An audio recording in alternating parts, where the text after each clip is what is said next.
That's what I'm talking about. What's going on, everyone? Welcome, Goglings. Welcome, Gogorifics. Gog peoples of the world unite. It is good to see everyone. I hope everyone is having a good Tuesday and is looking forward to our stream today. I am your host, Arvin Eleron, for the show Pen and Pixels. This is episode 299. I feel like that needs an echoey effect. 299.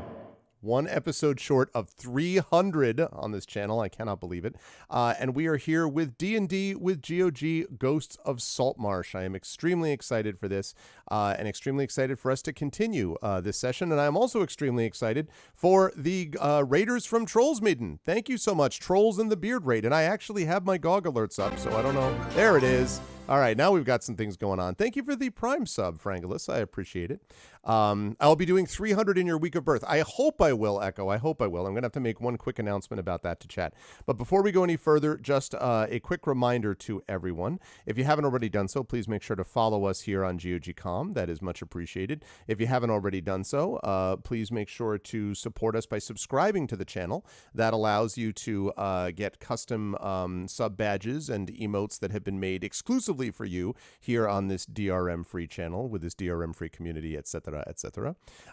And if you haven't already done so, please consider clicking through to our individual channels as well, because we have our own individual Patreons and subsystems and all that kind of good stuff. Now, quick point that I want to make here as I pop that up. Hello, everyone. Good to see you all. One thing I want to note very quickly before I mention the players is just next week's schedule. So next week is on Monday the 1st is All Saints Day. Now, typically I teach on Mondays and Thursdays, and so that's why I'm able to stream on Tuesdays. But next week, All Saints Day, my university does not have Monday classes. They have All Saints Day off, and instead, Tuesday is a Monday schedule, which means that I cannot stream on Tuesday. So I am in the process of working out now whether I will be able to stream on Monday of next week instead, and I should be able to have a decision on that by tomorrow, and when I do, I will let everybody know. So 300 will either be tomorrow, will either be next week on Monday, or it will be the week after that. And there is one additional wrinkle, which is that, okay, Silvo has disappeared. Oh, I see. I've got him back. We're all good. Which is one other wrinkle, which is that it's also daylight savings time happening in Europe, and it is not yet daylight saving, or I should say the end of daylight savings time, and it is not the end of daylight savings time here in America where I am, which means that I would need to be in sync with my normal time for Europe, would need to start earlier here.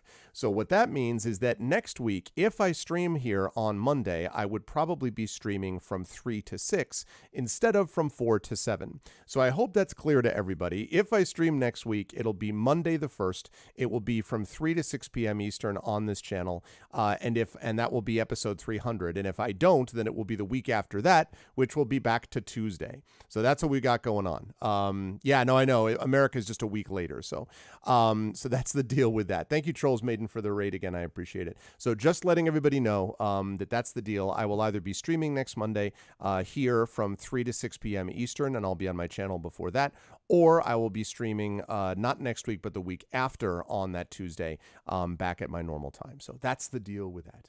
Just letting you know. But for right now, what we've got going on, ladies and gentlemen, and all people of all ages, I should say, non-binary, etc., all peoples of the world, what we've got going on right now is some D&D. And so I'm going to unmute myself and apologize for anyone that I may have interrupted. And then I'm going to unmute both them and the creepy music, which may or may not have had an effect on some people recently. And then I'm going to slide over to reveal. Let me make sure that I've got everyone in the right spot. Yes, everyone is in the spot where they should be. Lovely. Oh, excellent. I just wanted to make sure that everyone, I know we had a concern. I'm going to move over to reveal the D&D with GOG crew. That's right. They are here. The spectacular crew is ready. I am so pumped up, chat, because I spent an hour this morning working out more details of the long campaign arc and what they will all be dealing with and all of the various intricacies and the stuff that's going to happen. And all of that will happen if they can get out of this goddamned house alive. So we're going to party wipe in the next hour. Yeah, exactly. Yeah. And so if you TPK, then we'll just do a whole new campaign and all that will have been for waste. No, but it is a great pleasure to introduce these wonderful friends and wonderful players to all of you. And I will begin with the person right below on the column. And that, of course, is our fearless leader who is ready to go, is fired up, is ready, and who, I need to say, with no sense of irony, is indeed a woman who likes to play D&D. And according to certain podcasts, that's not often something that everyone's aware of.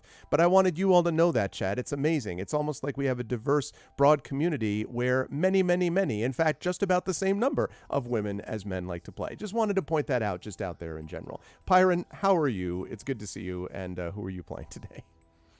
I am amused right now. Good. Just very amused. I hope the people who hear this and know what I'm talking about are not amused. That's what I hope.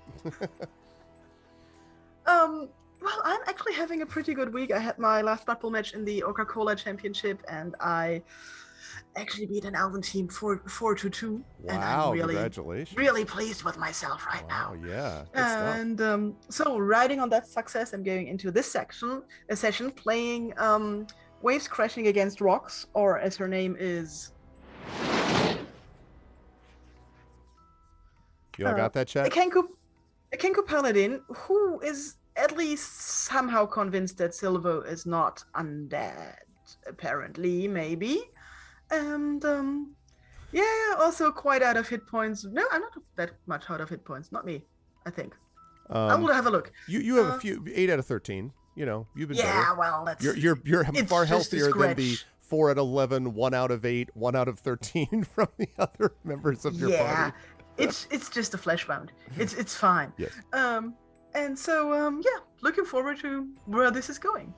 And for those of you who are here for the first time, Kenkus do not speak, so I'm using a soundboard to imitate the voices of other people, and sounds, and animals, and I can imitate everything I have ever heard. Quotes from movies, even in a world where movies do not exist. It's all there, available. It's a mystical thing. Yes, it's very cool, and it's actually the most unique situation in terms of like sound that I've ever dealt with the player. It's really cool, and I am very pleased to have Pyron with us. Congratulations on the Blood Bowl win. And I am also very excited to introduce, of course, Darksaber 2K, and thank, as usual, Darksaber for the wonderful work with Moobot and Dashboard, as always. And I just want to note for the record that I have been listening to the GOG cast, the podcast, D&D with GOG podcast done by our good friend Fleos, which has just reached the part of the Storm King's Thunder campaign where everyone gets kitted out. And I was cracking up listening to all the players and what they were going through, including playing Darksaber's character of Selsig, who was dressed in a full-out, and I had forgotten that we had done this, by Ernesto the Tailor, with gems for cufflinks and coins, and the quote from Darksaber was, "I basically am a walking mugging." And I was just like, it's exactly what I want from my thieves, is a walking mugging. As always, it was great stuff with Selsig. And Saber, it is a great pleasure to have you here with us in this campaign. How are you doing, my friend, and who are you playing today?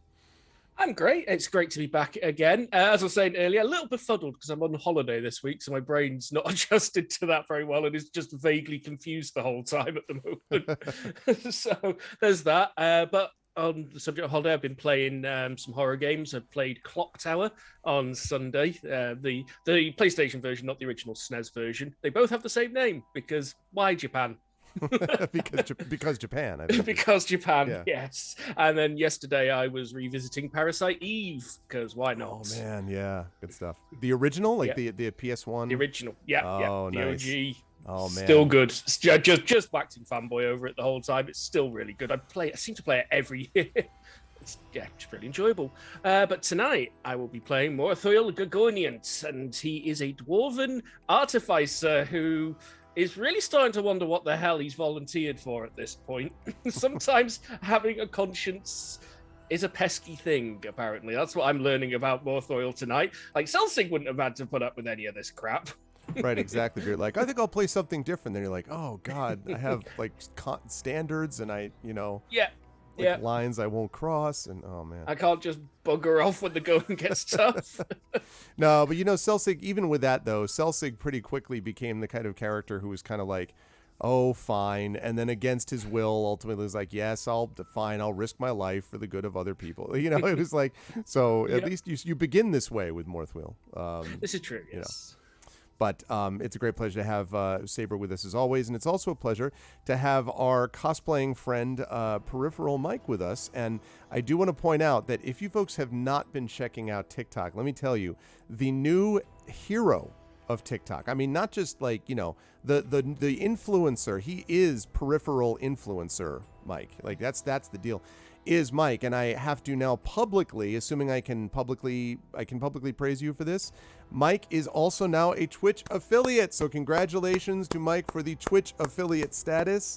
Chat, give it up for Peripheral Mike, well deserved. Oh yeah. Congratulations, Mike. Oh, yeah. And as you're building your Twitch and TikTok empire, I'm curious about where you feel you're going to go next with this. Like, and when do we get our team Hovercraft? Is what I want to know. And also, who are you playing today? Unfortunately, due to hardware restrictions and general backorder of delays, the hovercraft is on backorder and will be here within 12 to 18 weeks. Okay. Or at least part of it will be. But bear with us, we'll get the floating Doom fortress in the sky eventually. That's partner level. That's what I'm going for. Partner for level is one. the castle from Kroll, yeah. Moon base. That's what I'm aiming for. Right. But yeah, no, I'm doing really well. I'd got the really good news that I've officially become a Twitch affiliate. I know it's been a thing that's in motion for a while, but because I had a reasonably lengthy break from streaming, it's really nice to be back. It's really nice to be playing games and just being part of the community, to be honest with you.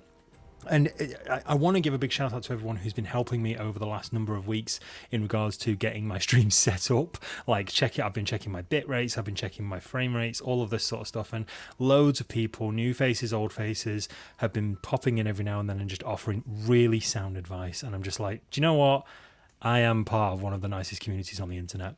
There's absolutely no doubt about that. Speaking of which, I am playing Silvo Janus Betulus, who is the half-elven sorcerer of mysterious origin, and he is currently in a bit of an unfortunate situation. So he actually kind of died last stream, or definitely fell unconscious, and was brought back via mysterious circumstances. So we'll find out more about that.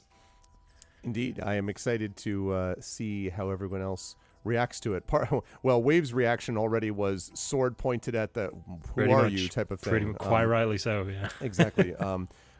Using the soundboard would have been the clip from what's his face from The Simpsons on the bus, like, we're in danger, like that was, I can imagine that would be her. I was thinking like the original Batman movie is like, what are you? Yeah, exactly. What are you?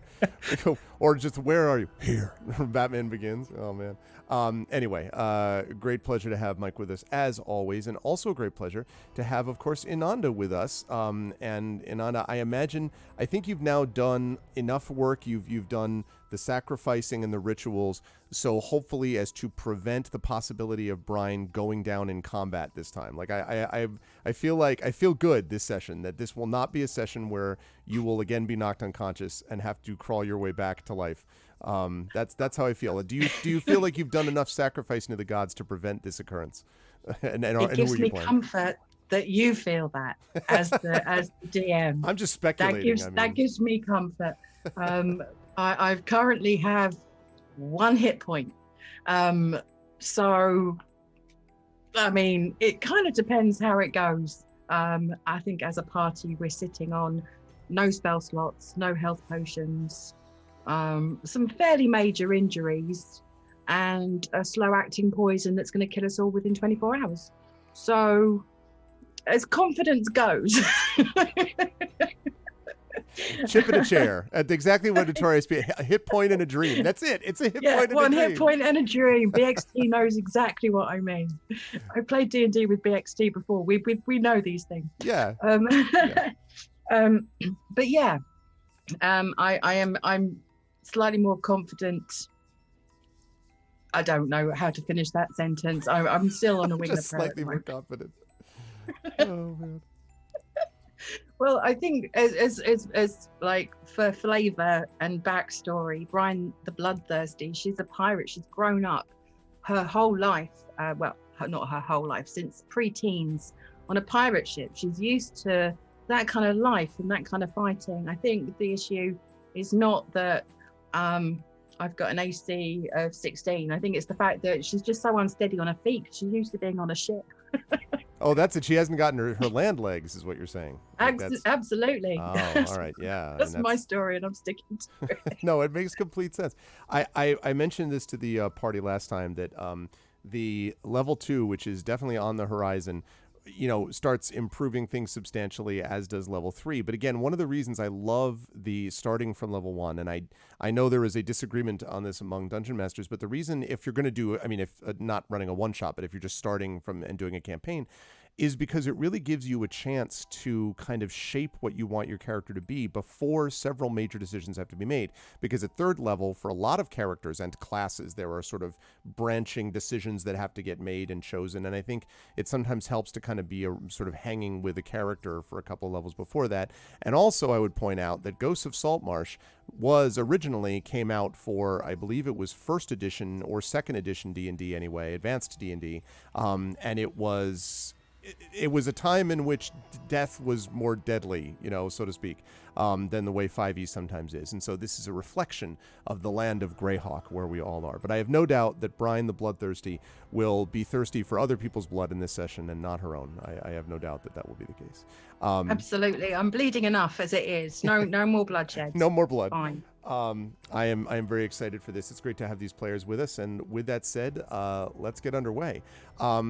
We began this some weeks ago in the small town of Saltmarsh, which is small but strategically extremely important, and in which a number of things are converging. Forces of various kinds, various political machinations, and of course the party members themselves. Some of them who have lived for a long time in Saltmarsh, like Morthwheel. Some who are more recent arrivals, only about a year or so, like Silvo, but still not from the town directly. And some who almost just recently, within a week or a couple of days even before the campaign began, Waves and Brine, coming from separate places, arrived in town. And what they've discovered is not only is there this political factionalism and so on, but that there are all of these sort of strange disturbances happening around the outside of town. And so the party was hired ultimately after a facing down of one of those political factions in town. They were hired by Scarin Wavechaser, who is the butler of the current sort of lead council member, whose name is Anders Solmore. And Scarin Wavechaser assigned them this job of going to this allegedly haunted house and investigating to find out what happened there. Why? Because it is believed by members of the town council that it may not in fact be a haunted house, but may in fact have instead been a den of smugglers and possibly even slavers, people who were operating outside the law and using this fiction of the house being haunted to keep anyone from interfering with their plans. The party, of course, likes nothing so well but to interfere with other people's plans, and so they went to the house, and when they arrived there, they found a number of odd things, giant weasels, giant snakes, for example, and when they got inside the house, they also found other odd things, like tracks leading to doors downstairs, like huge screams and shouts, things that terrified certain members of the party who will remain nameless, but who may involve a certain cosplaying individual today and someone who is a pirate. So there may have been that may have happened as well.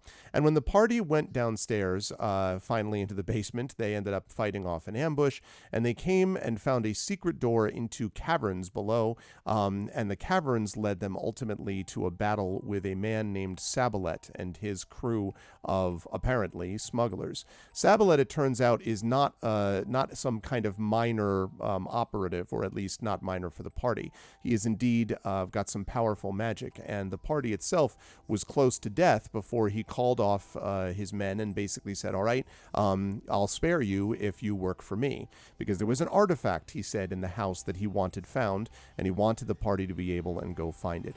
He tossed them a potion each, which healed them, but also began, according to him, a 24-hour effect of poison. If they don't get the antidote for this within 24 hours, the party members will die, again, according to Sabalet. And so the party was sent off back up into the room to find this artifact.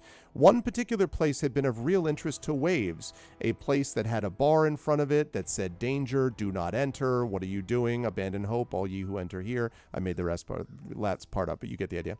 And so the party eventually was like, okay, fine, made a big plan, arranged everything tactically, opened the door, and revealed a set of skeletons who were very much not dead, but undead. They came out, wandered towards the party wiped out a bunch of them, and all seemed to be going very well, until a skeleton dressed in wizard attire showed up, said something about I think it was, the people lurk below, something like that, and then started tearing the party up by firing acid flasks at them and by ordering his skeletons to do other work, etc.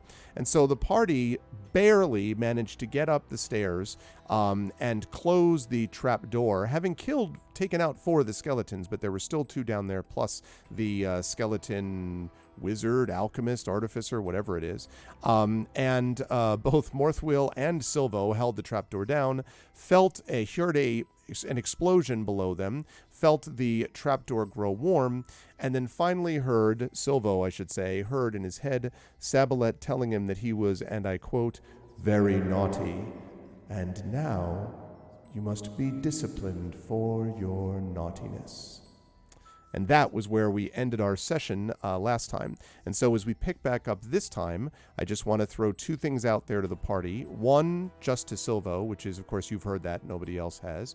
2, to the party more generally. I do want to point out that since you were sent here originally to determine if there was a smuggling/slaving operation, they didn't tell you had to stop it. They told you had to find out about it. So one option, although I know you have the 24-hour thing you're worried about too, one option is you could also report all of this to the town. So I just wanted to throw this out there that you could go report to the town council, you could explore the house, you could throw yourself off a cliff and hope the shock will get rid of the poison. I don't know. You could do many things, but I just wanted to let you know that I know you do not have a lot of hit points and you're very tired and all that kind of stuff in the house, but it's up to you in terms of what you want to do. There are options available to you. And with that, I will now hand things back over to the party. What would you like to do?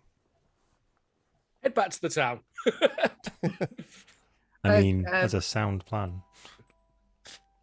Brian is like coughing and wheezing and like bloodied and bruised. So just looking at everyone. I mean, Enough's it enough. sounds like a great idea, but what about this poison? Hey, well, it's only been, what has it been? An hour maximum since we took the Yeah, potion? about an hour. Hey, well, that was only like an hour ago. We got plenty of time to go get some backup, clean this place out, and hunt for an antidote. Oh, I'm sorry. Wait a minute. Did you do a short rest before? Yeah. You did, right? Yes, So, we did. yeah, so at most it would be 2 couple of hours. hours. At most, Yeah, a at couple most. of hours. Okay, sorry. On you go. So Well- how long's it been roughly? So about 2 hours, maybe. Yeah. At maybe 2 and 15 minutes at most. Silver's still got his hands up because I'm pretty sure Waves is still pointing a sword or crossbow at them. Not very obviously, more like at your leg at this point. Right, okay, yeah, cool. Stop me running away. Excellent. Just quick thing for Arv. Is that there the front door? No. Oh. That the That looks like a fireplace. yeah. but- Exactly. And let me actually tell you what it is. This looks like the back door that we originally saw. That's correct, that you saw from the outside. And that door that is over there to the west, as I find the right spot, which is not that other one, that door to the west is basically it's basically kind of like a fireplace, as you say, but it's long since, dark. There are no ashes or anything like that in the fireplace. Been a long time since it's been used. So let's get out of here before spiders start coming out of that. So yeah, I'm with Morpho on this, and Silvo's like literally holding a wound shut on his stomach because of the slash that he had across him, and the acid burn is still like quite fresh on his face. Like, yeah. Plus, we might want to leave because Angry Wizard Man is right downstairs. What do And you mean? he's He's right downstairs. Something I exploded, but yeah, I kind of thought that it would be a good idea to have some backup or have one of them waste the other one. So I kind of told Sambalet that we'd found what he was looking for, and I think he's kind of turned up and nuked the skeletons. I mean, obviously we did most of the hard work there. Let's not forget that. So But he's now going he's to kind think of- we've betrayed him now. and our No, he's health gonna think- doesn't seem to be his number one concern, considering the last time he healed us, he poisoned us. Well, to be fair, he's not angry with all of you. He's just particularly annoyed with me. I'm the one who called him in, so I'm the one who's kind of stabbed him in the back. Well, I think we're all in this together as far as retribution could be concerned. Brian's going to turn to and put a hand on their shoulder. And I'm just going to say, I know that you're very, very, very keen to go and take care of the monstrosities that we've witnessed downstairs. However, maybe we need to come back when we're a little bit better prepared. What do you think? Waves looks longingly at the trapdoor with this little impatience that she sometimes has, but she also looks at you and Silver, who are like dropping on the floor, at least parts of you. And so she like shrugs, puts her crossbow away, and motions towards the door. We've been poisoned, stabbed, acided. What else now? And it's not even lunchtime. Yeah, that's true, actually. Yeah, that's very true. Sorry, go ahead. No, I don't know if I was gonna open that door with Mage Hand. That was all. As I stood up, that door kind of opened on its own next to Morthwheel. This one? Okay. Oh, I was Yeah, just the gonna back door. check it for traps. I was going to say, 3 fireballs Yeah. go off. Oh, It's- damn it. Yeah. That's less Silvo making that happen, and more the fact that he is painfully standing up and the exit has appeared. Has appeared before him. Yes. So the Morthwheel, as you're sort of leaning over to check it for traps, suddenly the door like opens and you're Yeah. Morpheus just Silver's- looks at the door and he's like, sure, why not? Makes about as much sense as anything Yeah. else in this damned place. Yeah, sure. That's the thing that makes the most sense right now, actually. Also, Silvo's looking when Brian, you said about we're all in this together in regards to how retribution works. Silvo looks at you with a real kind of confused look, like you are really not from here. Like you are literally fresh off the boat. Like he just that doesn't compute in his head at all, and that's very hard for him to hide when he's like holding his insides inside. Ryan doesn't notice. She's very, very Right, used to yeah. the crew mentality. It's a given. A crew like lives or dies on trusting each other. So it's kind of she doesn't even give that a second thought. As you're preparing to exit, I would like let me see I'm gonna ask for Waves because I'm gonna assume Morthwheel's moving out the door. So I'm gonna ask for Waves and Brian to make perception checks for me, please. Oh God. Okay, first roll of the day. What's the betting? I fumble and fall on my sword. 24. Nice. 24. Wow. Okay. Perception, yes. Yes, please. Start the rolls the right way. Yes, absolutely. Hey, that's not well. bad. Good. That's good. It's a good Okay. roll. Brian and Waves, both of you hear a strange echoing right next to you, actually, Brian. And you hear a...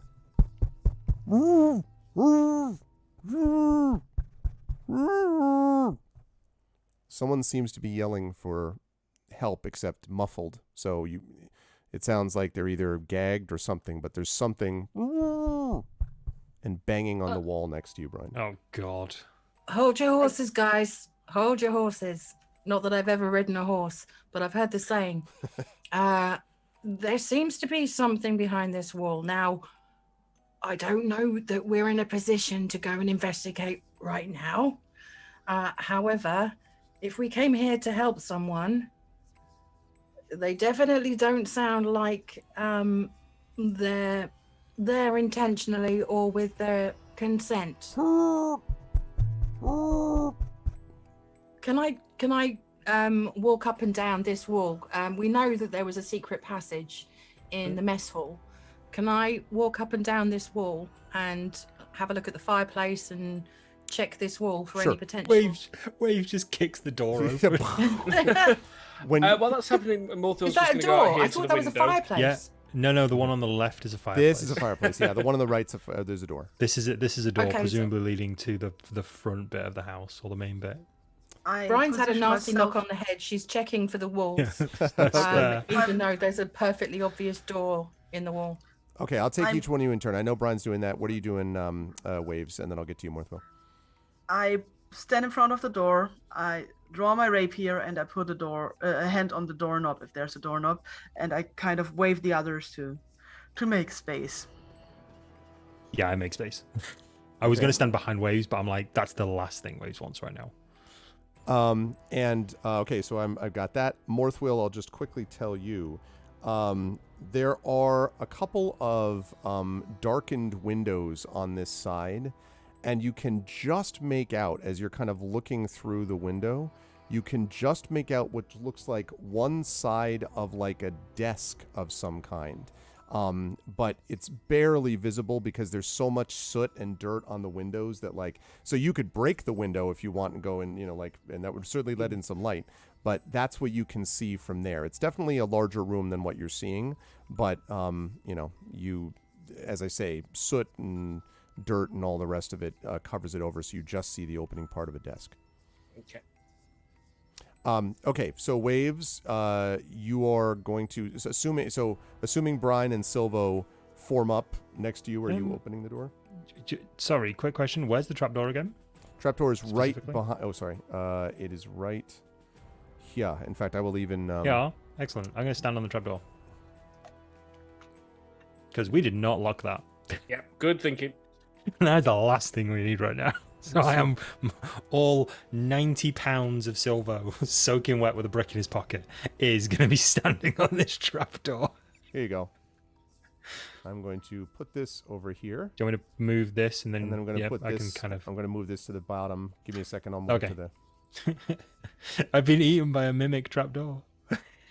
Let's see. Mimics are so dangerous. There we go. It wouldn't surprise me at this stage. Thank you. Right, Yeah. so I'm going to stand on the trapdoor. And by the way, that trapdoor, by the way, had a layer, basically a little rug over it, so it was definitely concealed until you came through it from this end. So, for what that's worth. Hey, Lone Wolf. Okay, so and also hi, Memories in a bit. Right. Okay, so you did that. Brian is going up in the walls. Brian, are you like tapping along the walls, by the way, or are you just kind of like, what are you doing as you go up and down the walls to determine? I'm as I say, I'm a little dazed at the moment. I'm still listening out to see primarily if there is only one voice coming from the other side of this wall. I know that I can hear that there's a voice, right? But specifically that there's only one of them. Okay. Yeah. Let me have you make another perception check for me, please, to see if you can determine it. You can still hear the thing, but 13. Yeah, I think that's enough to be able to tell that it's not likely this is another voice. That said, though, Brian, it does seem a little odd because the voice sounds a little echoey. Like, it's not right on the other side of the wall, or you would be hearing it like literally just bumping next to the wall with you. And it's not that. It's a little echoey. But as I said, you can still hear it. I'm gonna mutter to myself as I'm listening out, but verbalizing this so that Silvo and can hear what I'm saying. Okay. So it doesn't sound like they're right next to us. It sounds like they might be maybe in a tunnel or a hole, or there is definitely some kind of echo going on behind this wall. And because I've got quite large elven style ears, they start to twitch a little bit. And I carry on just like verbalizing my the half of was just like, how did you do that? Like, I never been able to make my ears twitch. So they don't sound like they're right nearby, Brian? It doesn't sound like they're right behind this door. It sounds like, not that they're far away, but that this might not be like a standard room. That they Silvo might be looks up at the ceiling. In a hole or a tunnel, or could they be upstairs? Ryan saying that makes Waves think that this might be just another recording again, and she listens at the door. So make a perception check for me, Waves. 11. It's a little. First of all, it's not nearly as audible at the door as it was. I mean, you can still hear it a little bit, but not as much as up where Brian was when you first heard it. This does not sound to you like the same kind of repetitive sound that you heard that kind of clued you in about the thing by the basement. That doesn't mean it's that doesn't mean that it's a real thing. It could also be getting faked, but it is definitely something a little bit different than what you heard before. And you agree with Brian that there is something odd about it in that it's a little echoey, and especially down where you are, it's a little more echoey than where Brian is. More echoey. Okay, a little further away. Yeah. I very carefully start opening the door just in case something bursts into flame or eats me or something like that. You'll be happy to know that you neither burst into flames nor are eaten. It's acid. It's acid instead. No, instead what you see is there is a passageway that opens up into, you can see the passageway here runs about 30 feet or so to the east. And then in here, there seems to be a larger room that it's entering, although it gets a little dark up there, so you have to kind of go further in to see. And there's a door up here to the north and a door to the south in this passageway, but nothing leaps out and attacks you, and you do not burn. I look back at Brian and Silvo and say, well, perhaps we'll meet again. If you live that long, farewell. And walk through the door. I'm gonna kind of like slow motion. No, wait. But I. And I look at Silvo and I'm like, we can't leave her. What? Well, she's leaving? She's just going with an angry wizard downstairs. We're not in the best of shape. Go after her. Oh, yeah. Is there anything first before I go after Waves, which I absolutely am going to do? Is there anything in this room like I know in the previous room there were some wine barrels or something like that? Is there anything I can use to roll over the trapdoor so that Silvo doesn't have to stand on it? Unfortunately, the only thing that is in this room is that there is some refuse that you can see, some basically just trash and stuff like that, which is over here in the southeastern corner. But it looks like mostly, it's not like concrete bricks, right? It's mostly or cinder blocks. It looks like just mostly trash and, loose food, like rotting food and stuff like that over in this corner. So not a lot of stuff to hold it down. Is it something that we could at least put over the opening side of the trapdoor so if someone opened it, it would make a noise? If you cover this with the refuse, it will conceal it. I don't think it would weigh it down.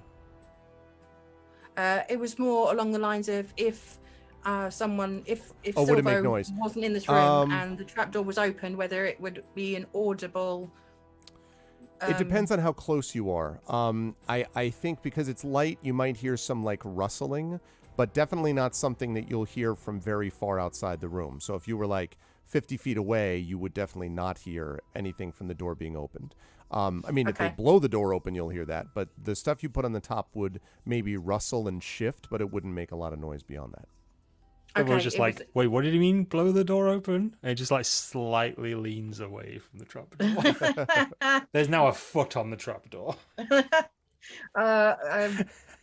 Brian is scanning the room and realizes nothing really that I can do as quickly to help. So I'm going to wrap as much stuff in bandages as I can, draw my scimitars, stretch out a little bit, and then I'm going to follow Waves.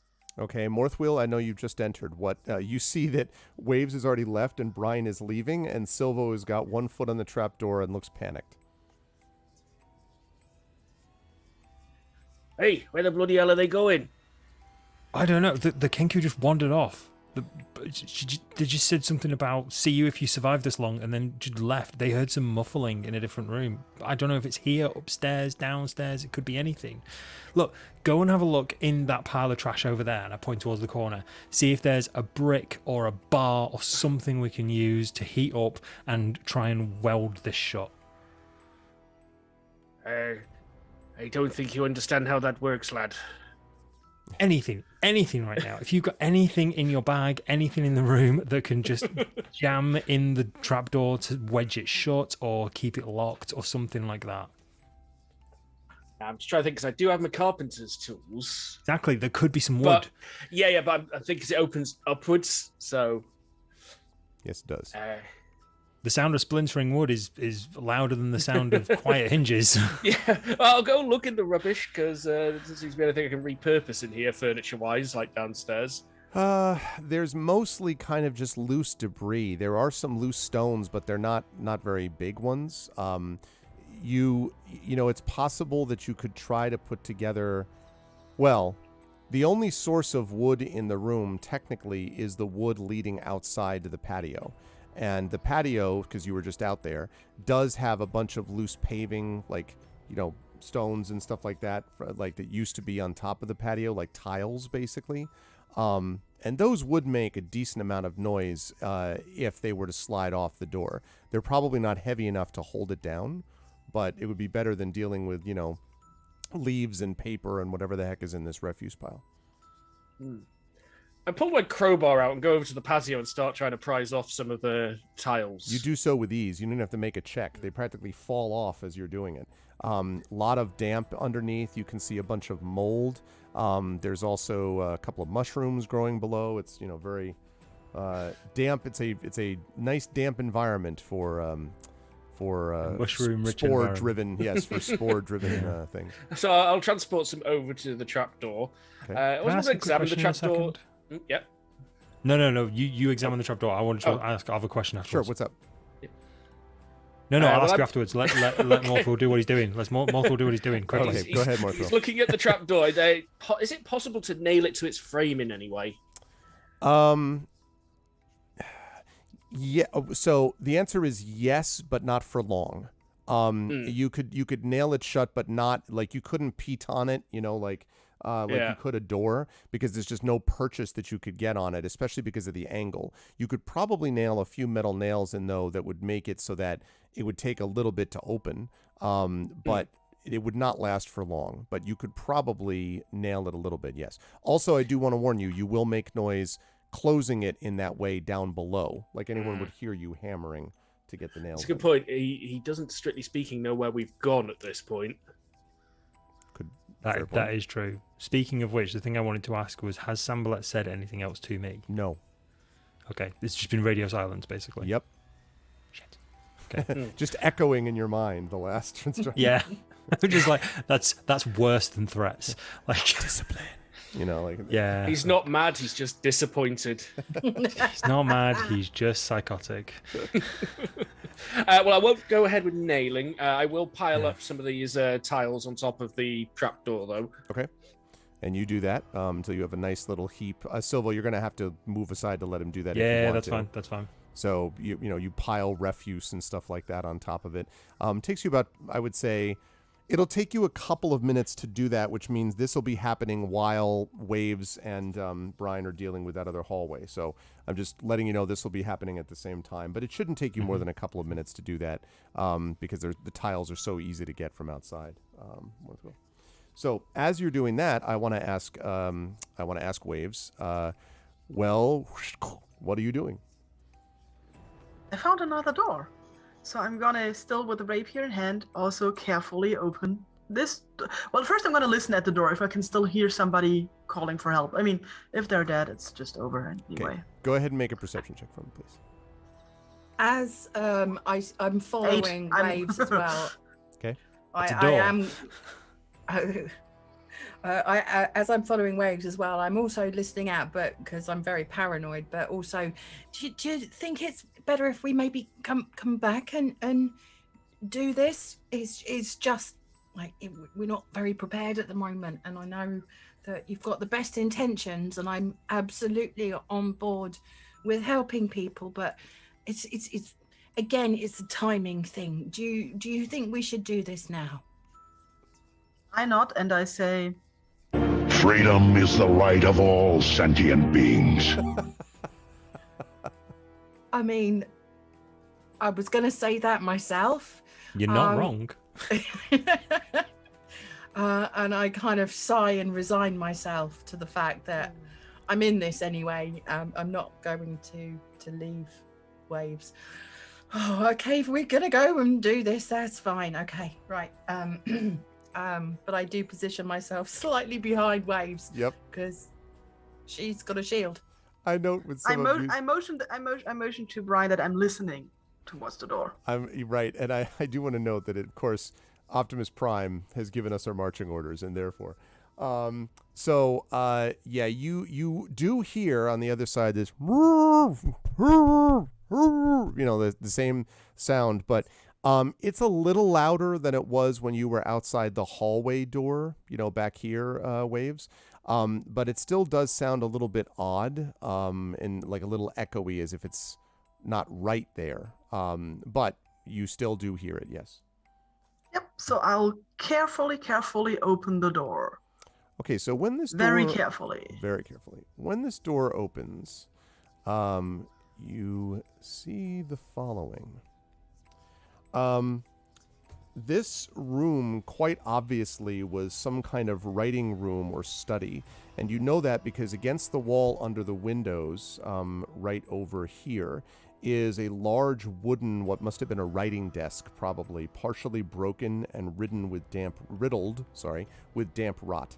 And there are 3 drawers in each side of the desk and a large central drawer. The latter one is closed, so the central drawer is closed, but the other drawers are all open, and 2 of them have been broken open forcibly. Because you can see that the latches are broken and the locks are broken. And you can also hear this echoing sound. You're going to need to make a perception check, though, to find out from where, but it's coming from somewhere inside this room, but obviously there's nothing in the room that, shows it. There are 2 windows over here, by the way, that are both very dark and soot covered, and there's a little bit of light peeking through, but not a whole lot. Perception check just for Waves or for Brian as well? Both of you can make them if you're going to go into the room. So if you're in the room, then you can both make these. I'm staying behind Waves, but I am following her. Okay. I move into the room and listen. Okay. 16. Okay, and go ahead and make that. You can make that check for me, Brian, because I assume you're, as you say, you're like right afterwards. Totally unperceptive. You're just like you hear the sound of a Kenku paladin moving carefully. I'm so close behind Waves that her feathers are actually muffling my ears, and all I can hear is like I can't hear anything. Your feathers rustling. Yeah. Well, fortunately for both of you, Waves, you do hear it. The sound is coming from here. It seems to be coming from a fireplace.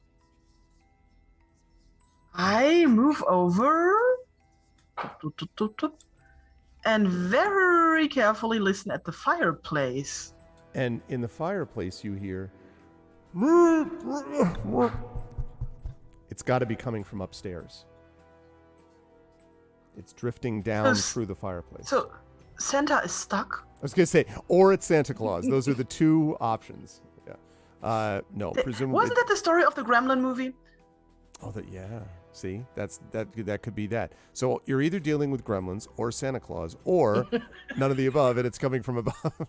But the sound of this sound is definitely coming from above, and it's not like triggered. When you went to the basement stairs and that sound started going off, that Wilhelm scream, it stopped. Remember, when you left a certain point, this has not stopped from the point of when you heard it in the wall, when you went through the doors, and now when you go over to the fireplace. And it's a little louder here, but is definitely coming from through the fireplace and from upstairs somewhere. I poke my head into the fireplace and look up the chimney. Okay. If there is such a thing. Okay, you do that. And when you look up the chimney, you see utter, complete blackness. And you also kind of feel some weird kind of dust on your face, Waves. Is the chimney narrow enough to climb it?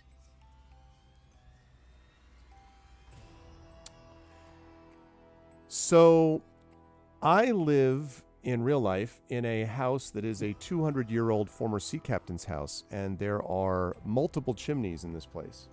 And I can tell you that old-style chimneys, many of them, were not nearly as narrow as people would think. In fact, if anything, they were too wide.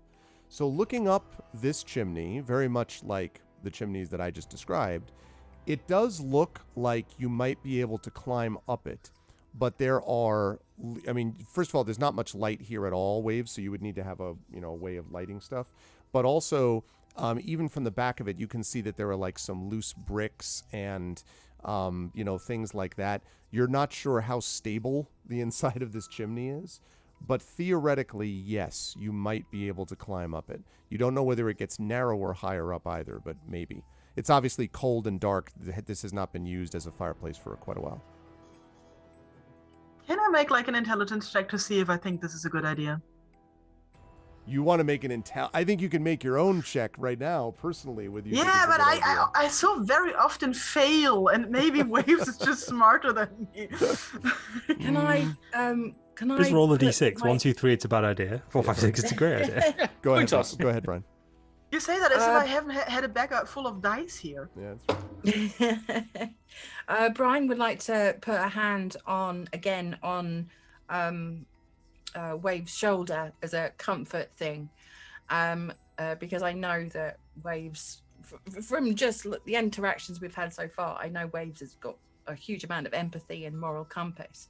And I'm just like, well, hang on a second. And I am going to call up the chimney, because if we can hear them, they should be able to hear us. And I'm going to call up the chimney and say, hello, can you hear me? 1 grunt for yes. So there we go. So there's a pause, and then you hear, "Roar!" Okay, we're here to help. And I'm going to go through some kind of elaborate system of communication, because Morse code doesn't exist and I don't know it, even if it did. And I'm going to say, okay, do you know whereabouts in the building you are. 1 grunt for yes, 2 grunts for no.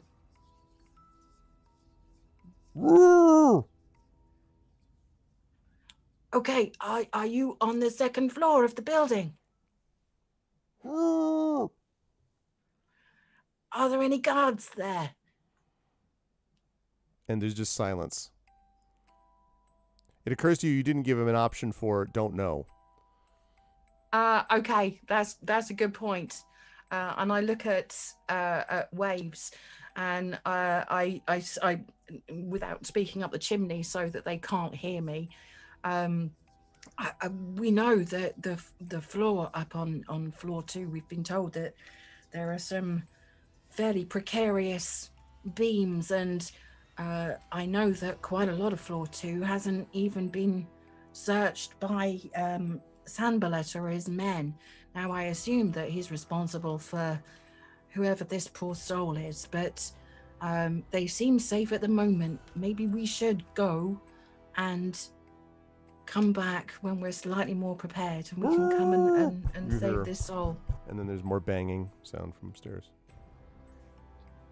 Waves looks from you towards the chimney, from you towards the chimney, down at her feet, down at your feet, and then towards the chimney and points towards the chimney. I don't think we should go on our own. And I don't think Morthwell and Silvo are in a position to go anywhere at the moment. We know Sambalat is fairly annoyed with Silvo, and we're all fairly hurt. Maybe we should come back with reinforcements. Waves points at her chest, points at the chimney, and says to you, Meet me at the bar. Brian does not laugh at that comment. She takes it super seriously. And I say to Waves, if you go, I'm going to have to come with you. I can't leave you on your own.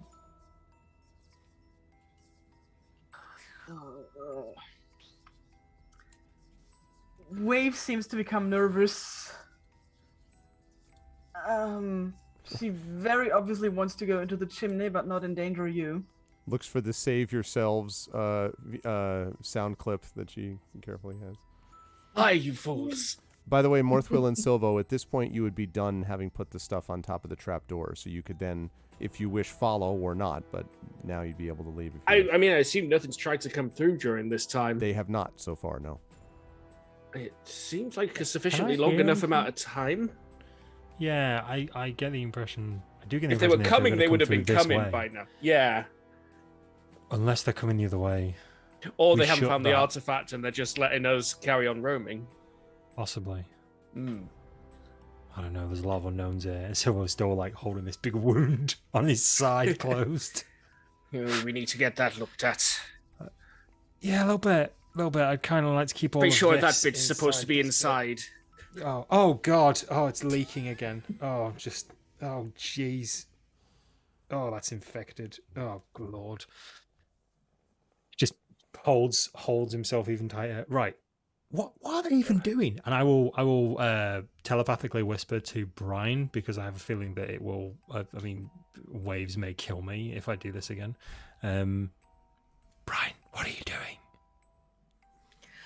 Well, we think someone's trapped in the 2nd story. They can hear us. We can communicate through this fireplace, but Waves is very, very keen to go and help them now. However, I feel that we should come back with reinforcements. I'm trying to stop Waves from climbing up a chimney at the moment. You're trying to stop. What? We're dying at this point. Get her out of the house. I'm doing my best. I'm doing my best.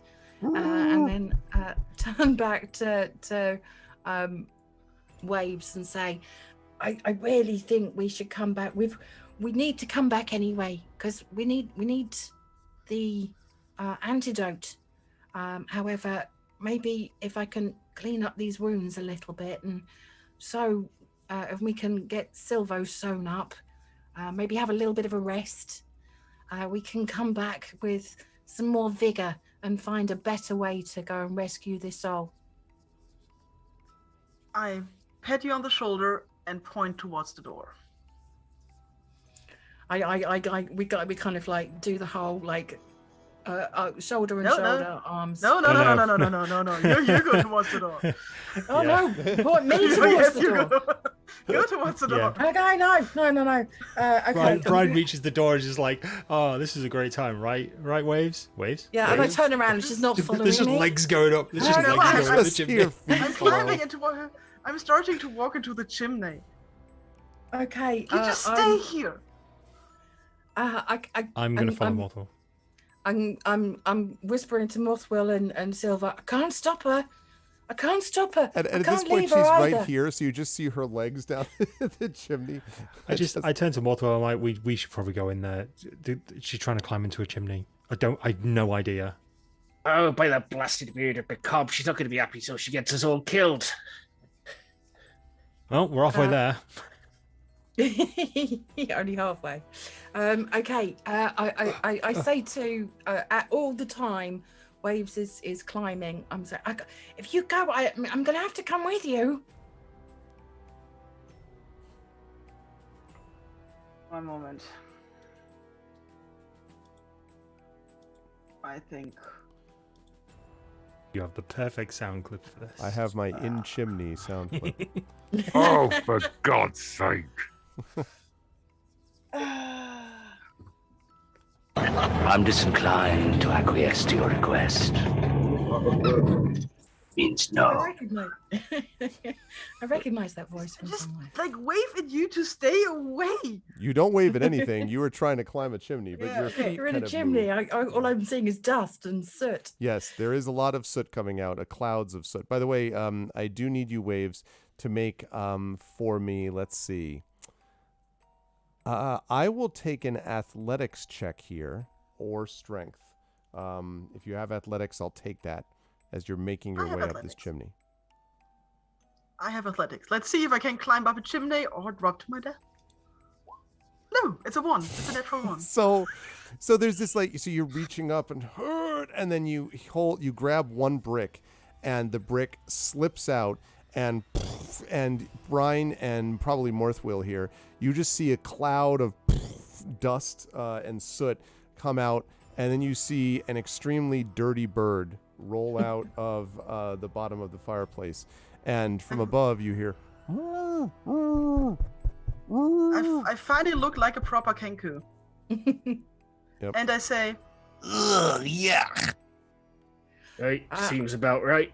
Are we in the room at this point? Yeah, I would say. Well, Morthwill is. If you want, Silvo, you could sneak past.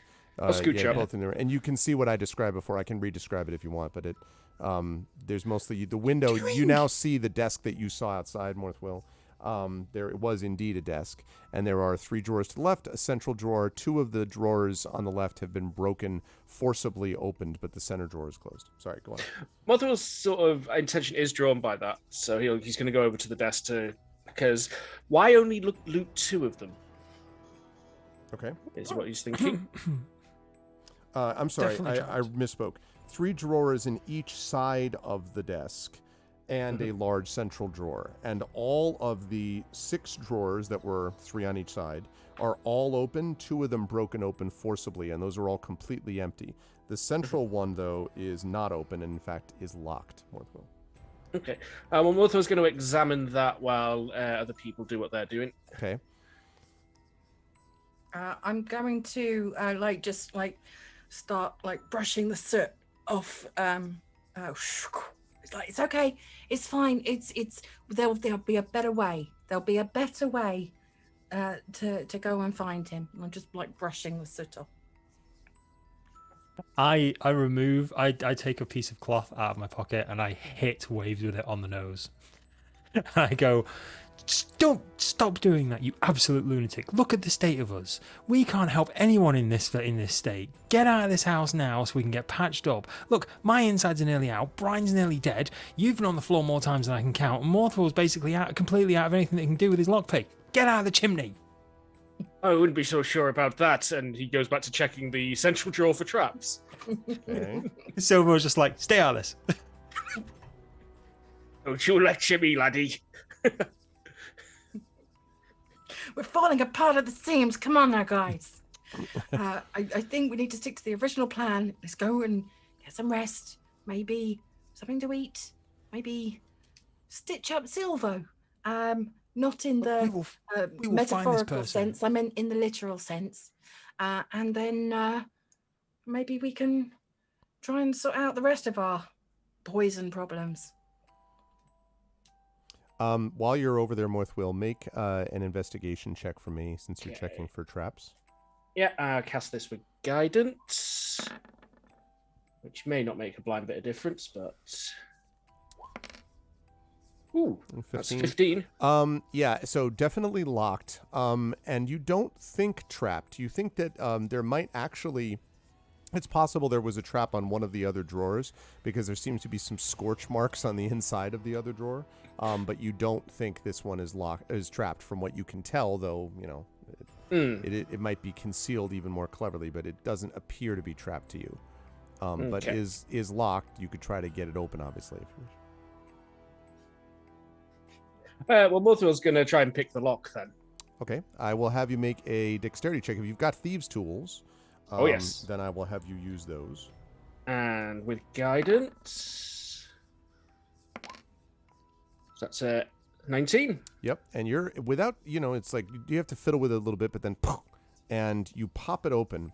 And inside the drawer, the thing seems to contain a bunch of old, valueless documents, all written in common. They seem to be a bunch of receipts for purchases of like chemicals and laboratory equipment and stuff like that. And there are a number of them that are sort of covering the bottom of this drawer, like that are, you know, scattered about. He's going to start scanning through them, like one at a time, to work his way down towards the bottom of the drawer. So just like, Okay. As Morthwheel's doing that, Brian Silvo waves anything else that you three want to do? I'm just looking really intently at Waves right now, just to see what Waves does next.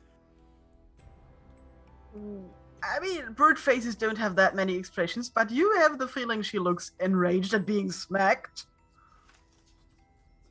Okay, that's it. I've had enough. And I try to take the rack that you smacked me with away from you. There's this moment where there's just me and Waves just like this, just hand slapping each other over this rag. Morthwill mutters something to himself about a bunch of children and keeps looking. While Brian is trying to keep the two of them apart, I assume. Yeah, Brian is looking back at Morthwill going, like, do you want to give me a hand?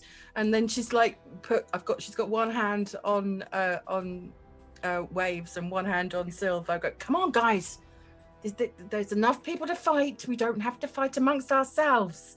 This is not what a crew does. I want to grab the rag, throw it on the floor, and stomp at it angrily while looking at Silver. Okay, I think given that you would, I think you would just do that. To be honest with you, I'm a bit fearful. Like I said in. Oh, okay. In so you're not all right. Well, then I kind of slapped you with the rag because I didn't want to like bop you on the nose just in case the impact of my hand accidentally took my 1 HP off of me. So you're able to do that then, since Silvo is somewhat cowed. I would say Waves. You can do that, like literally grab it, throw it on the ground, and stomp it. And Waves is stomping up and down on it angrily at the same time that Morthwill, you get to the bottom. And I need you to make another investigation check for me at the bottom of this drawer. Okay, and with guidance again.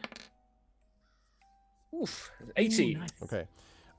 When you get to the bottom, you're doing all of this, and then you hear and it sounds hollow at the bottom of the drawer. Oh, hello. What do we got here? So I start checking to see if there's some sort of latch or thing to lift up the bottom or release a catch. You think it might just be able to be crowbarred up. You think it's kind of like a false bottom. So if you were to open it up with a crowbar, when you do so, there is something. It looks like a vial of some kind, wrapped in cloth. Hello, what are you? It's not handily labeled antidote or anything by any chance, It is not. It is not. But it does have liquid in it. I hold it up and examine it. Is there a test? I'm not sure what I could check against, but something to maybe recognize it. I'm gonna give you an intelligence check, and I'm gonna have you do this at advantage, Morthwell, because you are, in fact, an artificer. Excellent. It just so happens I'm an intelligence build. Let me add. And I'll do that again, and I'll add guidance to whichever one is highest. Hang on, intelligence, clicking the wrong thing there. By the way, is this guidance that we're doing, this is a cantrip, not a ritual, right? It's a cantrip, okay. yeah. It's like 30 minutes, 10 minutes, okay. No, that's fine. It's essentially, I can only have it active at one time, but I can keep essentially just doing it over and over again as long as I can touch the subject. Okay, so time later. When you... There you go, 17. 17, okay. Yeah, you're pretty sure you do know what this is. You think this is at least 2, possibly doses of a healing potion. Oh, praise the beard of Bacab. Get behind that. And I turn around and go, hey, you'll never guess what I found. I'm still holding Silvo and like getting between them both. Finally paying attention to what's been going on behind him the whole time. It's like, oh, what is it now? As you just see, like Waves is like stomping on, looking as angry as it's possible for a Kenku. Stop it! That's my good rag. Stomping on the rag with Silvo kind of both looking and also slightly moving away from. Get your feet off my rag! I don't know where your feet have been. Well, and Brian is trying to kind of there, trying leave to. Leave the poor guy alone. Half of him's on the outside that shouldn't be.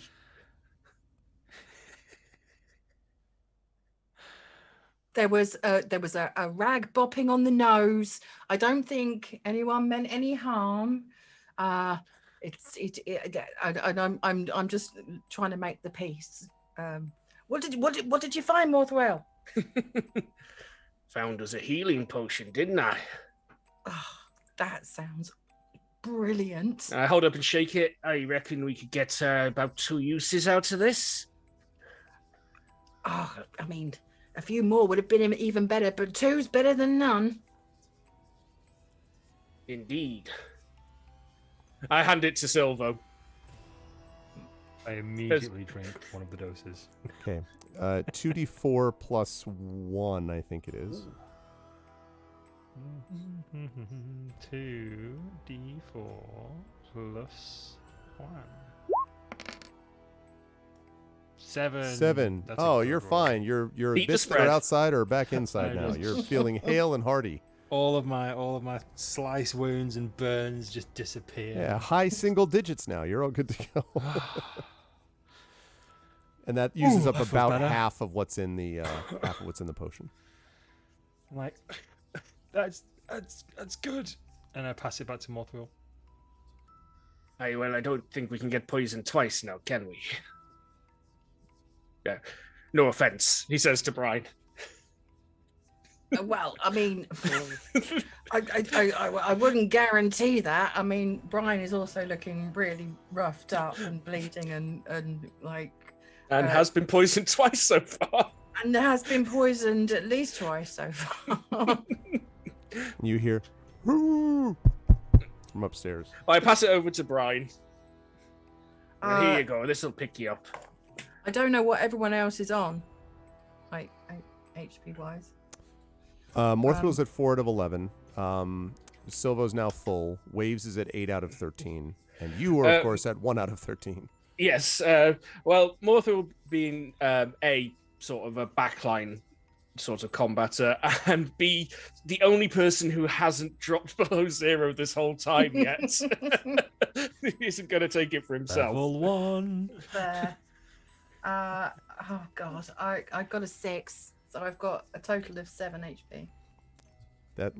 I mean, better than 1. Better than 1. Yep. It's much better than 1. You notice, by the way, both Silvo and Brian, you notice that the taste of this is somewhat smoky, and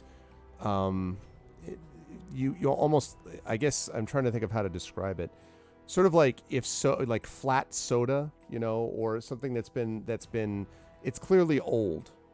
It's been manufactured. It has not lost its potency, although from what you could tell, Morthwill, there were only about 2/3 of the vial were full. So there probably was a time when there would have been 3 doses, but over time it's, gradually dropped down to 2. But fortunately for you, the potency of the doses that remain seems to be the same as normal. So we can infer it was from the original or made by the original occupant of the house. Pretty good guess based on where it was found, yeah. Okay. Okay. Well, I like, oh goodness, that feels a bit better. It leaves a bit of a aftertaste though. Okay. But I'm just gonna look around at the others and say, should we go and regroup? I know how keen Waves is to go and try and rescue this poor soul upstairs, but we still have a few hours before the deadline. What are your thoughts, guys? We'll just gets a bit of bread out of his pocket and starts eating it to taste away, because he's always, for some reason, always has food in his pockets. He's just like, well, to be honest, I feel much better, so I say we go rescue the prisoner. Morthwill's wandered over to have a look at the fireplace. Okay.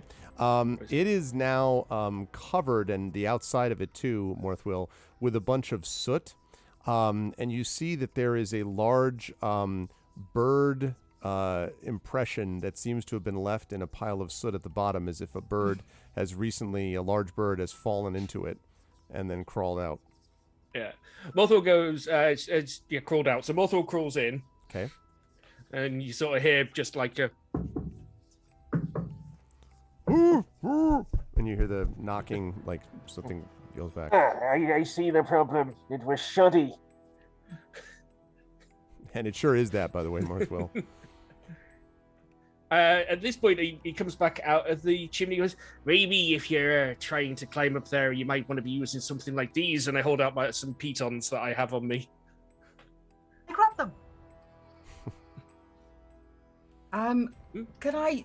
Are we determined to climb this chimney? I'm looking around to the others. I hold up one finger. Okay. Yeah, why not? It's not the craziest thing we've done today. Guys, I if you want me to shimmy up, I'm happy to go and check things out. Which way does the door open on this room? This door opens inward. Okay. Maybe we could barricade ourselves in with this desk. That sounds like a good plan, especially if I'm going to climb the chimney. Plan. I want to climb the chimney. I don't want to die. You can climb the chimney. Okay. We have a very angry magic man who may be looking for us. Okay. I move towards the chimney and make motions that I do want to climb the chimney. Okay. So I'm just gonna stand next to. Wait a second. Sorry for interrupting, Brian. Okay. If he stands next to me, I hiss at him. No. Okay. Yeah. Fair enough. I look a little solemnly, and I kind of tilt my head to one side, and I'm like, sorry about earlier. I didn't say anything. I didn't mean to bop you on the nose with a rag. I'm sorry. If you're determined to climb there, I might be able to give you a bit of assistance with that. I nod. Okay, so I pull out my lockpick and I just sort of poke Waves with it, which might not be the best idea right now. Yeah. And then I pull out a little black sphere, give it a shake, and I look into it and I go, you may rely on it. There you go. Okay. And I have now cast guidance on Waves. Okay. I was gonna have you roll damage for the lockpick. You do 3d20 point. No. Okay. Thank you. Explodes. Damn it. Okay. So, all right, you do that, and you're trying again with these pitons waves as you kind of go up. Do I feel like the pitons will actually help me? Because if not, I'll just leave them behind. Yeah, no, you think they probably will help you. What it means is that you'll have to climb up part of the way and then sort of hammer in some pitons so that even if you fall higher up, you'll only fall down to the pitons, not all the way to the bottom of the chimney. So it's almost like making little handholds on the way up. Okay, so I do the climbing thing again with guidance this time. All right, so let me have you make that athletics check again, please. Okay, and the 1d4 for guidance.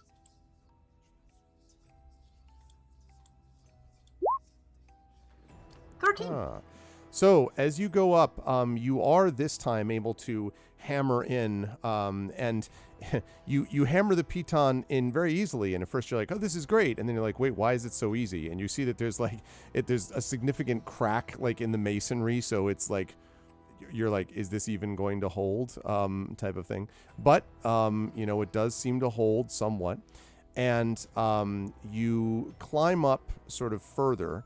And then you get to a spot where waves, you get to the sort of top of what you would expect to be this chimney. And instead of leading out to the roof or up to the room, the chimney quite literally, or the chimney quite literally bends. So it basically goes flat, almost like it was a duct, like in a building. And you can still go in it, and now it's flat and seems to be leading somewhere, this chimney, covered in soot and smoke. So you can actually, if you look down, you can see a bunch of soot-covered, maybe Brian or Morthwheel or possibly Silvo kind of looking anxiously up at you down at the bottom of the chimney. Okay, I climb into that flat area, look down, and give a thumbs up. Okay. And then I continue. Now, light source waves. Do you have the ability to see in darkness? Did we confirm this? Nope, I have not the ability to see in darkness. And I forgot to give you the shiny stone. That's okay. So you're now in darkness. Wasn't the shiny stone thrown into the room with the skeletons? Yes. Yes, it was. That's correct. But yeah, I mean, it will only lead in Give one me an direction. action, I'll have another one. So I just... Well, I look down to the... They can still see me, right? Barely. I've moved over to the desk to try moving that over to the door. Okay, then nobody can see me. Then I'll go without. Then I mean, this will not lead in like many directions. This is not like the chimney labyrinth, I hope. So I'll just follow the... It is a chimney labyrinth, I knew it. And the next 4 sessions are just us trying to find waves in the chimneys. I tap on this wall, tap, tap, tap. No, all right, next one. Next quadrant, tap, tap, tap. This is the other person tapping back, it's not her. Hey, Arv, remember all that stuff, the nice things we said about you as a DM? We take them all back. This is the worst experience of our life. I crawl on. Crawl. Okay. While you're crawling, let me ask the other folks down below what you're doing while Waves is crawling along. What are you folks doing? Morthal's trying to coerce the others to help him move the desk to block the door. For what it's worth, I will try and help. What about you, Brian? I will lend a hand as kind of probably the tallest and maybe the strongest member of the group to move this desk as swiftly as possible. Yep. I very politely get out of your way. Whilst doing that, I'm going to say to the others, we need to get after. Do you have anywhere? Do you have a torch? Do you have something? I have a torch, but I'd rather not light it in the chimney where I might smoke out waves. So do you have any way that tail feathers will burn? I realized that I was being stupid, and I crawled back, and with a piton, I put up my rope. I've got a rope with me, the small one, and I will drop it down the chimney.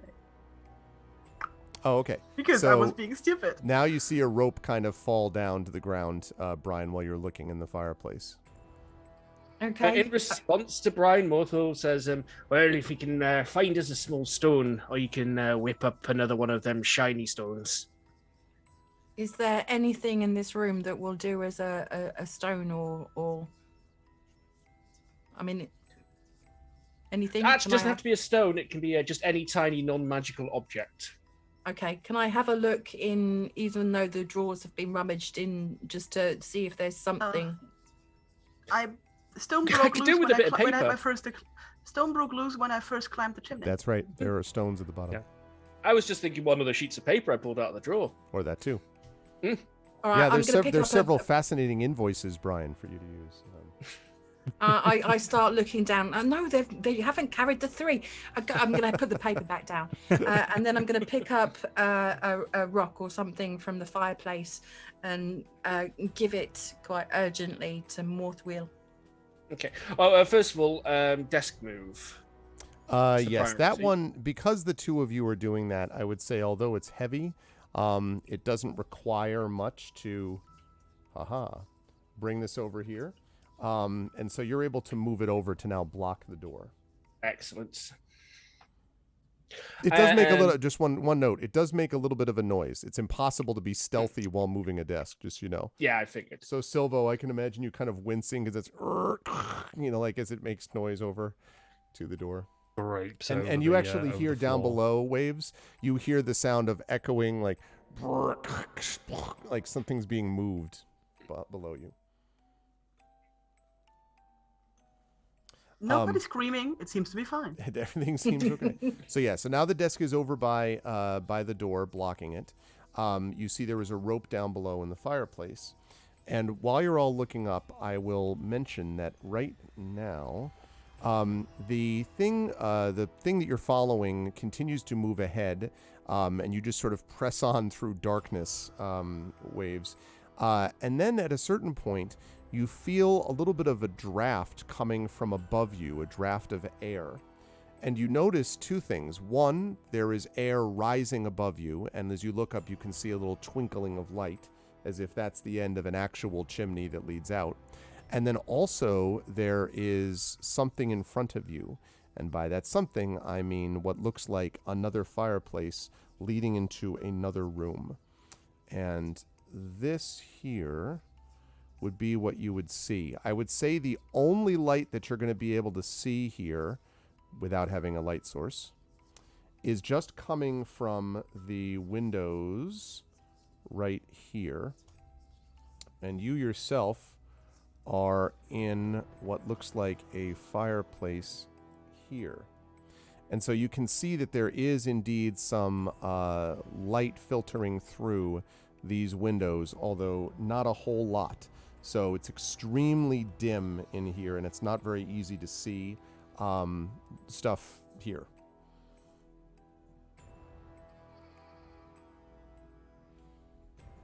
Okay, I listen because I can't see. Okay, make a perception check for me, please. I might have just ended up in the wrong room. 22. Okay, so what you hear is you do actually hear a "hoo," but this time the sound is not as echoey.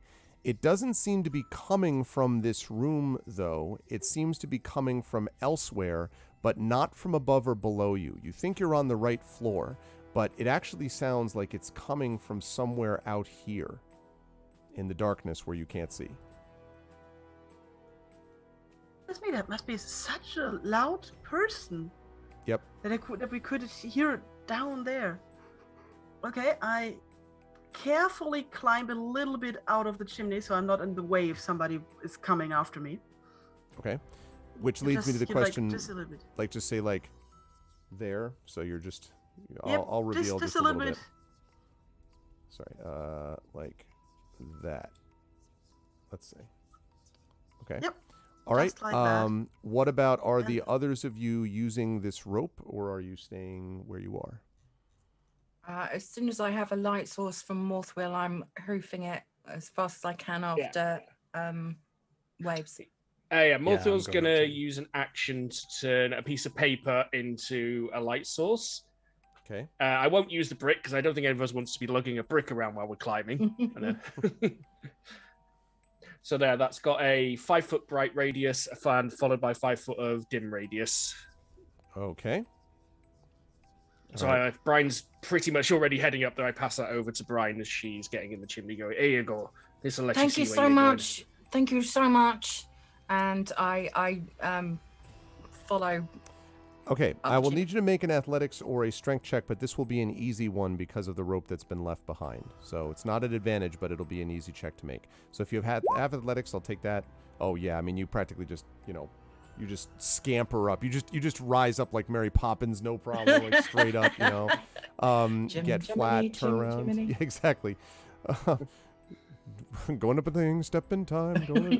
All right, so you get up to the flat area and then go straight over, and you are able with the light as you're peering down behind you, Waves. You can see a little light sort of twinkling as it comes towards you, and then you see the face of soot-covered now, face of Brine, who has made her way to. Let me bring you up. There to here. Okay, I'm gonna. It was a little dusty in there. I've got the piece of paper out, so I'm stepping out of the fireplace and like having a look around to see where Waves is. It's a good thing you did, because Waves is standing right next to you. I can now reveal more of this room. So, this seems to have been at one time maybe a fine... Sorry, chat. Let me bring you up there. And then I'll come back to Morthwell and Silva in a second. A fine master bedroom, but long since decayed. There is rubbish scattered around. There's what looks like a tall wooden wardrobe against the wall opposite the fireplace here. You've got a door here. You've got two windows letting in some light through their soot-covered exteriors. And you see Waves, who is standing quite literally next to a missing floorboard. Like, like an inch away from it. I immediately do the whole, when you brake hard in a car and you immediately put your arm in front of the person in your passenger seat as a like reaction. Is that just me? I'm gonna do that. No, I know exactly what you're talking about. And immediately kind of like put my arm in front of. No, hang on. Watch your footing. Watch your footing. I did tell you the floorboards were missing up here. We were told this. I let her push me back, look at her, and say, Ooh, hello.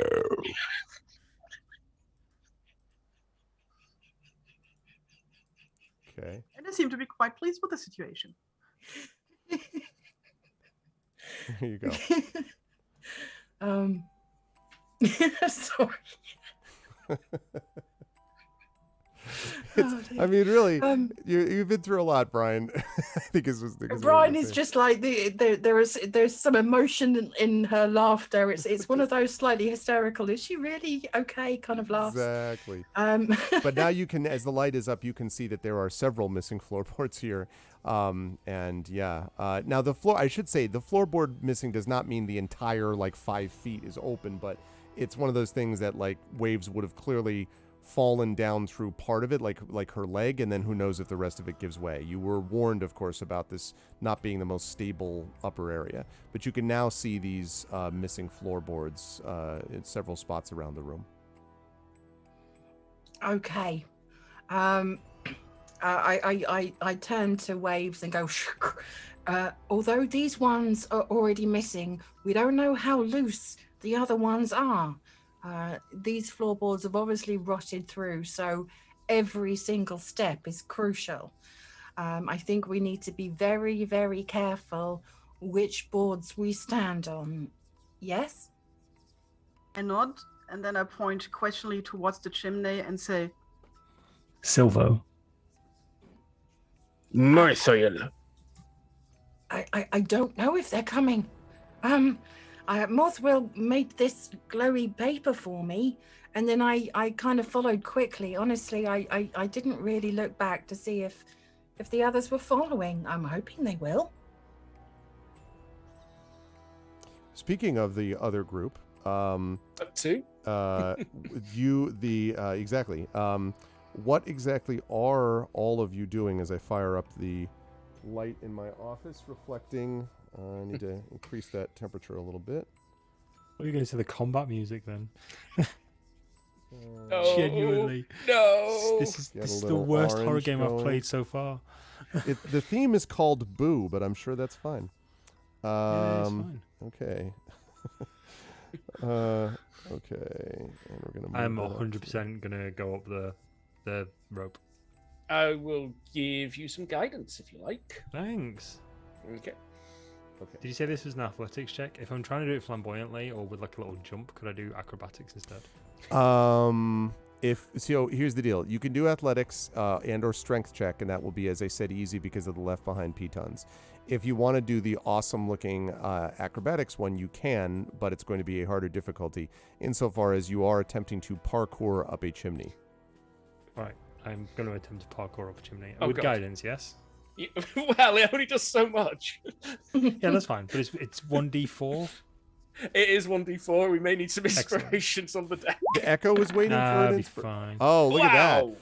So literally Cirque du that's- Soleil's "It's Stella," just like leaping up, while There we glitter go. flies down from somewhere unheard of. Yep, Yeah, you pretty make it much. up Like with a rat no up a drain problem, pipe. Silvo. There's a certain moment, Mothwell, where you think this young half elf has definitely squeezed himself into other people's chimneys before. This is Indeed. clearly a practice thing. Mother mutters to himself, I can see why you got in with the Viper sisters. And there's light, by the way, that you can see.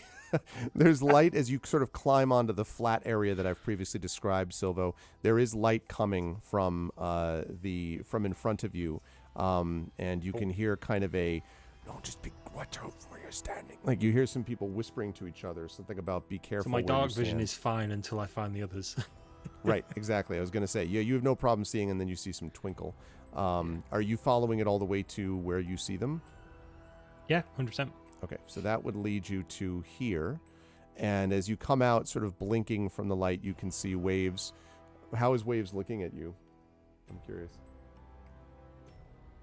Waves looks at Silvo, swallows, and says, Welcome. Hi. I just kind of like, you see me like plop out of the chimney like I've just stepped through a doorway. Where exactly do you plop? I'm going to immediately make sure that I'm literally, as soon as I can hear anyone coming, because I'm aware that they might be following us. As soon Right. as I can hear someone coming, I'm immediately on guard and telling them to be very, very careful. Loose floorboards, big holes in the floor. Just be very, very careful where you step. Okay, so I get Silvo, that. you would hear that entirely for sure. possible. Yeah, if entirely possible, I will come out of the chimney, notice that the floorboards in front of me are a little bit worse for wear, and step here. Okay, you do that. The floor does like creak alarmingly, but does not give way. And that leaves us Morthwill, who's the only one still left on the bottom floor. I'll do this with guidance. It's going to have to be strength because I do not have athletics. Okay. Funny that.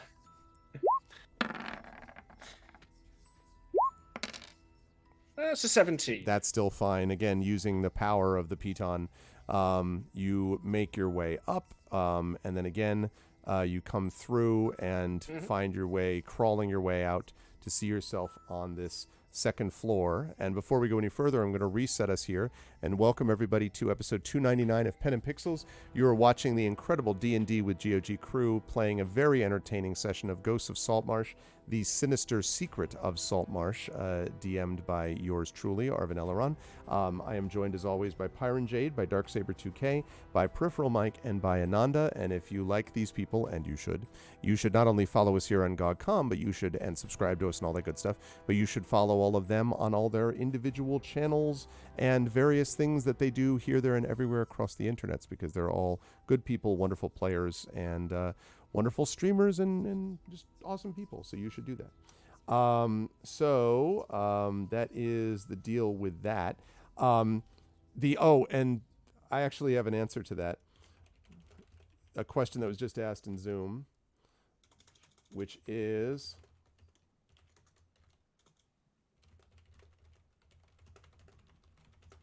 Okay.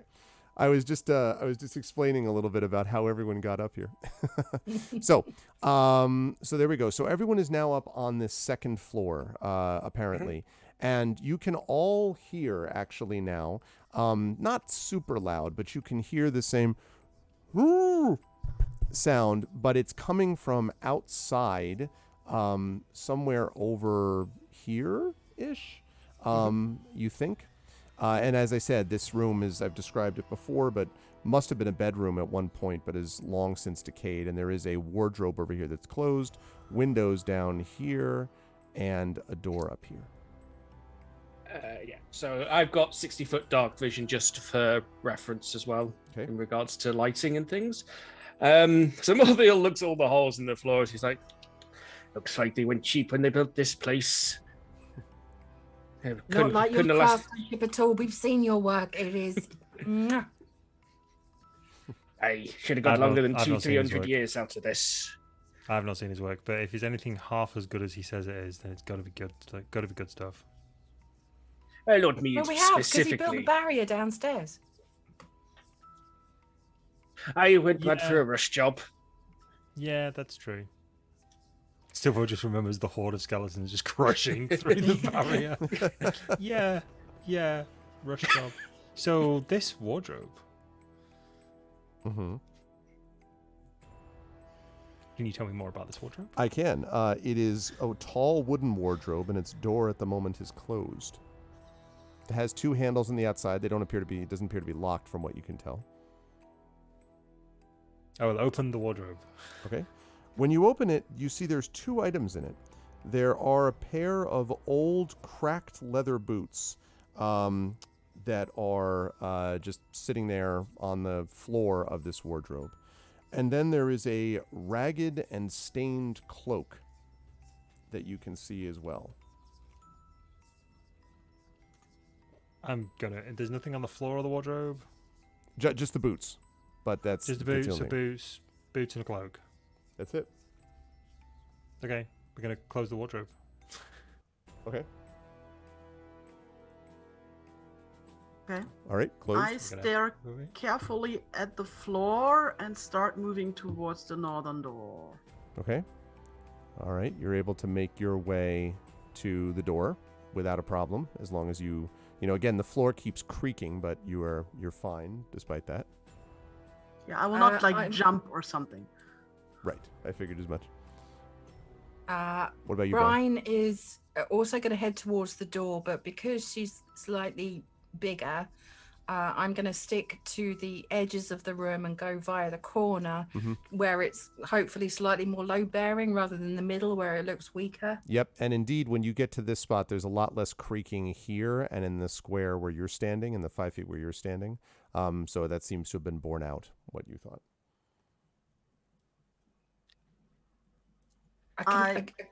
Can we listen as well, just to see if we can hear anything other than this moaning up here? Sure, you can go ahead and make a perception check for me, sure.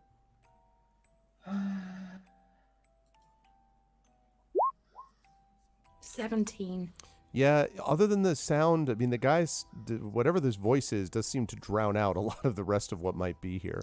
You do hear an occasional creaking and then blowing of wind, although the blowing of wind may be coming through from the fireplace that you just exited, and the creaking may just be because, as you kind of lean forward to listen, you got, like there's a little bit of creakiness on one side of the area of the 5 foot area where you are.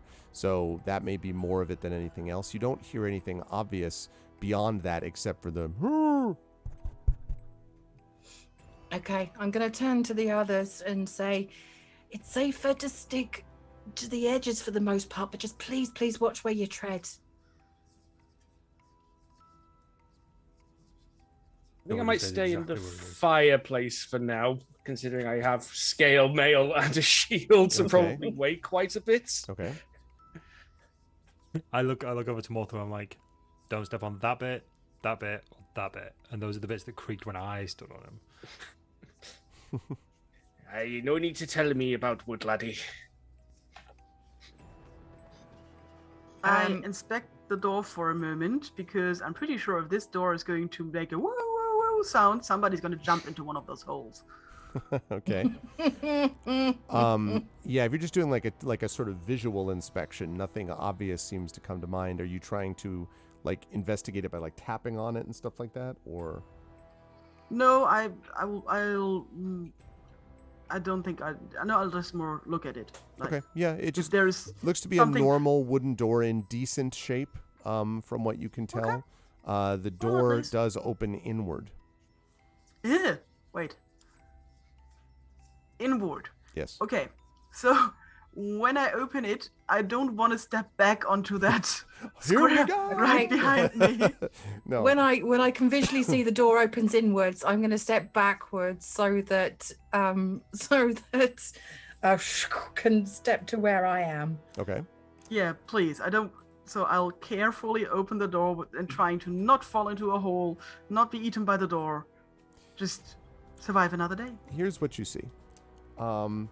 Outside, my. you can see that this has opened into what looks like another passageway, and it extends east and west. There are windows, and there's some light actually coming in from the window right opposite the hall from where you open the door.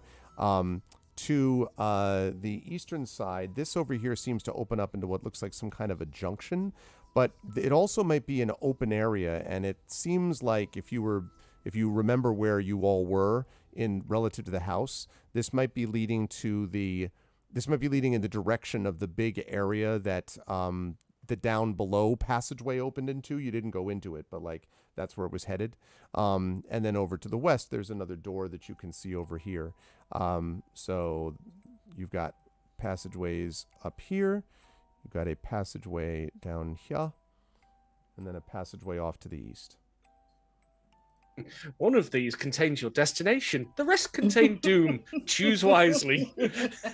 And down the hallway in this direction, you can hear, "Hoo!" which seems louder now and not nearly as echoey, but it's coming from down here somewhere. Okay. I very carefully peek around the corner if I can see some more. I'm still not convinced about this. This person seems to be very desperate. I'm not sure what's going on. Okay.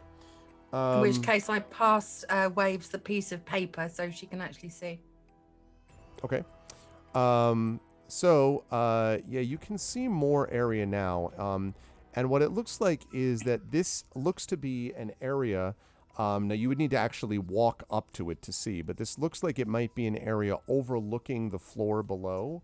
And I mean over here specifically. But you would need to actually walk over there to be sure of it. The voice is definitely coming from beyond it, though. Somewhere down here, beyond where your light reveals. So somewhere down there is where this voice is coming from. Okay. I try to carefully stealth in that direction. Okay, let me have you make a stealth check, and then I'm going to ask Silvo and Morthwell what they're doing. 11. Okay, so you stealth-wise, you make your way out, and Brian, as Waves goes, you notice very large soot-covered bird tracks that are kind of making their way through, and you feel a little like squelch, squelch, push, push, push, like you feel like as you're carefully moving down the hallway, you feel like there's something that you're leaving behind, although you're not sure what it is, Waves. I'm gonna stay close to Waves, but also keeping a very close eye because she's got the piece of paper. So right. We're surrounded by light, the two of us, keeping a very close eye on the floorboards that we're about to tread on. Are you trying to be stealthy as well, Brian? Yes. Okay, let me have you make a stealth check, and then I'm going to point out something that you notice, and then I'll talk to Morthwell and Silva. Stealth. 17. Okay, yeah, so you're actually going more quietly. I have this image that as you walk, Waves is leaving behind this dust, and you're like brushing it. Just carefully dusting it to the side or making it look smooth. Yeah. As you go along behind, as the two stealthers move forward. In the meantime, Silvo, what about you? And then I'll come to Morthwell, who was in the fireplace. What are you doing, Silvo? So I am gonna approach Brian from behind and try and get to this position. Okay, I think you can do that. You can see they're making their way down the hallway. Oh, and I'm sorry, Brian, I said I was going to mention something you notice. This here looks to be stained which means water damaged. Now, water damaged, anyone who's ever lived in a place where you've had water damage, water damage doesn't mean the place is destroyed and it's going to collapse underneath you. It just means that there is exposure to water, and above you can actually see, or above that area, you can see that there is a little bit of dripping water. So water is dripped down from holes in the ceiling. There's actually light there too, and has damaged the floor here. But that, again, does not necessarily mean it's just going to cave underneath you. I'm just pointing it out because you see it. Okay, I'm gonna put my hand I'm gonna put my hand on, because I'm following. I'm gonna put my hand on her shoulder, and say, just be very, very careful up ahead. I can see the dripping, and unlike the treated wood that we use on our ships, water and wood it can disintegrate. It might fail. So can we just be extra careful during, and I'm pointing to the section and pointing to the drip so that Waves know exactly where I mean. Okay. You can do that. And Morthwheel, what about you? I'm gonna wait till they've moved on so I can actually get out of the door, because I don't trust the floor. Like I say, I weigh a lot. Morthwheel knows enough about wood that he might have to make a run for it. So once he sees that the doorway's clear, he's going to proceed around the edge like that to end up where Brian currently is where he's aiming for. Gotcha. Assume everyone's sort of moving on while he's doing that. So, Waves, you could move, if you wish, here, like this square that I just pinged, and then Brian could come up behind you, and then Silva behind that, and then that would lead everyone in the direction they were supposed to be. I'll stay where I am. I'll go in front. Okay, you want Morthwheel to go in front? Okay. Yeah. We don't want to just wander into a cross section. Okay. So. Well, assuming all goes well, that's where I'm ending up then. Got it. You're, by the way, the thing right before the door creaks like, and you think, Morthwheel, you actually feel a little bit of the give in the floor, and then you get off that square, get off that area, and pass through the door onto the hallway. So I arrive at the cross section and carefully peer left and right before I do it, because there might be, like, I don't know, an arrow trap or something. Indeed. To the north, you have a passageway leading to more doors. Indeed, there are traps. No, that wasn't what I meant. And then over here to the south, you can see indeed what I indicated before. That was the indeed part, which is that this seems to be a railing. And down below is a large room, which is on the first floor. And that would suggest that somewhere over here are probably stairs leading up from that first floor room up to this spot, you think. And then there's again another door here and a door here up to the east. And you continue to hear the coming from over here.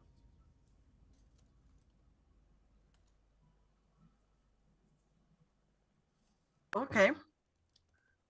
I move towards the wet spot. Okay. And stand in front of it. Okay. And very carefully, like, poke with one big bird toe on it to see how it is. So the top, like, I don't know, half an inch, I don't know what that works out to, 4 or 5 centimeters maybe, probably more than that, I guess, feels a little squishy, and so that's a little bit worrisome. But then as you feel down, it reaches a very solid core underneath it. So it might just be that it's just the top which has been damaged, but the bottom, the below the surface, the board itself is still stable and secure. Can I reach back with one hand and, like, try to grab Brian's hand? Sure, and go ahead, Brian. You were going to say. I was going to say I'd like to just preempt something that I would like to do if this floor gives way. Okay. So that I'm not doing it after the fact, so Gotcha. that you know what I would like to do is, it's not an action. I'd like to if the floor gives way, I would like to do the shape water cantrip and freeze all of this dampness in the floorboards so it becomes tougher, so at least she could get off it. I know it would make the terrain slightly more treacherous, but it as a way of, if these floorboards start to go, I can immediately freeze them, so at least they can hold her weight long enough to get off them. Nice. I like it. Okay. Absolutely. You can do that. You can be prepared to do that. Okay, and so you now, Waves, I think, reaches out her hand to you, if I'm not mistaken. I'm going to take a hand. And then I'm gonna move 1 foot on the wet spot and try and slightly move my weight over. Yep, so you feel the kind of just slight give and then this reassuring solidity underneath it. It does creak a little bit, but you're able to cross over to here without difficulty. Okay, so then I do that, like sliding sidewards step by step. Okay. Move over. And as you get over to this side, you can now see that there are stairs leading down to the first floor of the room below, and more windows over here. And there is a passageway that extends out this way, and the voice is coming from down it. And again, getting less echoey and more like closer all the time, coming from somewhere over here. You're, How does this voice? and as you're up here, you can now tell that part of what may be happening here is there's kind of a resonance, and you can almost feel the sound of the banging in your feet. You wonder if whoever is doing this is actually like banging on the wood or a pipe or something and transferring it to get over to you. So the voice, you're not sure about how the voice is. This is, it's not super loud, but it definitely is like audible. But the feeling of the banging sound that I've been talking about, you really feel more than hear, for what that's worth. I'm sorry, I couldn't look for a moment because I was answering Effect Live. Could you do the thing on the map again? And yeah, I can do that, yes. And Effect Life has inspired Waves before heading to bed. Thanks, Effect Life. We will speak soon. Let me just mark that down quickly. Bear with me. Oh, that's really kind, Effect Life. Thank you. Life inspiration. Okay, so I did that. Save that. Go back up to the top. That's so I don't forget to make the adjustment on my own channel. And then go down there. Good, lovely. All right, now, sorry, back to what we were saying. Sorry, Pyron. What did Waves want to do? I as a player was asking if you could do the thing on the map again where I hear it because I missed it. Oh yes, because I yeah, was sure, typing. right here. Sorry, but I wanted to thank Effect Live directly. So thank you. Okay, so I hear the guy is still not giving up and still doing its morning thing. Yeah? Yes. Not suspicious at all. But If I do want to move- emphasize, though, just one quick note, that it's not like it like you're a cat following a string and like it keeps being pulled away from you and you keep like it has gotten louder in the way you would expect it's getting if you're getting closer to the source. I did just want to point that out. I don't want to create extra paranoia when this is a perfectly normal house where everything is exactly as it seems to be. But I was surprised that nothing jumped out of the desk nor the wardrobe. So I move along a bit so that the others have enough space to follow me over the damp thing. But I offer my hand to Brian to do the same as she did, to like lead her over a bit in case it does break. I'm going to take Waves' hand. I'm going to tentatively step forward, but once again, get ready, get the action prepared to potentially cast Shape Water Cantrip and freeze the water if it starts to go. And then again, I'm going to kind of edge like by the wall where it's maybe slightly more secure and try and creep over. Yep. Once again, it creaks a little bit, but you were able to cross it without much difficulty. Excellent. Morthwheel and Silva, what about you? I'm going to do the same thing when the other two try and cross as well. Okay, gotcha. Yeah, again, keeping near the wall like I saw Brian do, and try and make my way across to there. More of a creak again, and you feel more of a, like there's a grrr, and then you hear like a k, but you get across okay. I'm going to swap places with Morthwheel because I think I need to be within 5 foot. It's within 30 foot. So yeah, it's a 5 foot cube of water, I think, but 30, yeah. I can be within 30 foot though, so I'm still close enough. Okay. Reach all right, out Silva, a hand what to about Silva. you? Very much. Just while I'm stood here, Is this area right here walled off? Is this a No, wall that's around us? that's a Is this- railing leading down to the room below. So if you look over the railing, you can see the room below you. In fact, I could probably reveal that now. I was just gonna ask, is it just a normal kind of entrance way? There's no. I don't want it to be like we're all sneaking across this balcony There and we like go, let me show Sambalat you. and like 20 hobgoblins are all stood at the bottom of the stairs Nope. going. "What Let me are they actually show you doing?" what this is. Actually, you can see it now as you're looking over the railing. It's this room down Cool. below is a musty, dirty entrance hall, and there is a corridor leading into the west wing of the house that you recognize. The walls are bare. There are bits of smashed furniture lying upon the floor. There's another. You can't quite see the corridor over here, but it makes sense based on where you were before. There is the staircase that I mentioned, climbing up to the next story. The stairs look safe to climb, although the balcony rail seems to be broken in several places. And then under the stairs at the north end of the hall, so over here, there appears to be another corridor leading east. So this does, and you can see the door here clearly to the front of the house is down there. Cool, excellent stuff. Well, at least we know where our exit is. I'll try and make my way over to Brian. Okay, your creaks can I less when you ready- go over. Okay, cool. I was going to say, can I ready an action of flamboyant jump and land if it breaks? Sure, you could try to do that, but it actually does not break through. Yeah, that's fine. I'll save that for later. Okay. And I would say Waves is far enough now that you can see, I should also have shown you that there were some windows over here. But it's far enough now that you can actually see the end of the corridor over here. There is a window on the eastern side over here. And the sound of the is coming from somewhere in here. Okay. I carefully sneak on. Sneak. Okay. Yeah, I'm going to sneak as well, but I'm also going to be looking very, very carefully at floorboards and things like that. Okay. So far, so good. You're able to make it over. Are you? I should have asked if you're being stealthy as you do all this. Continuing to be stealthy, or if I am not. so stealthy. Okay, I'm just Let me have another stealth check for you, please, as you're making your like way an along. owl. I'm an being owl. super Like an stealthy as owl. well. Again, brushing up the dirt prints. Yeah, the dirt prints. Although the water seems to have Exactly. I was just going to say that. Yep, the water is brushed and clean. But go ahead, Brian, and make a stealth check for me. And Morthwill, I want to know if you're trying to do that. I feel like me trying to be stealthy will be noisier than me just moving normally. Like, do. Yeah. Okay. So, yes, you also are being pretty quiet, Brian. Silvo, are you trying to be quiet as you go, or?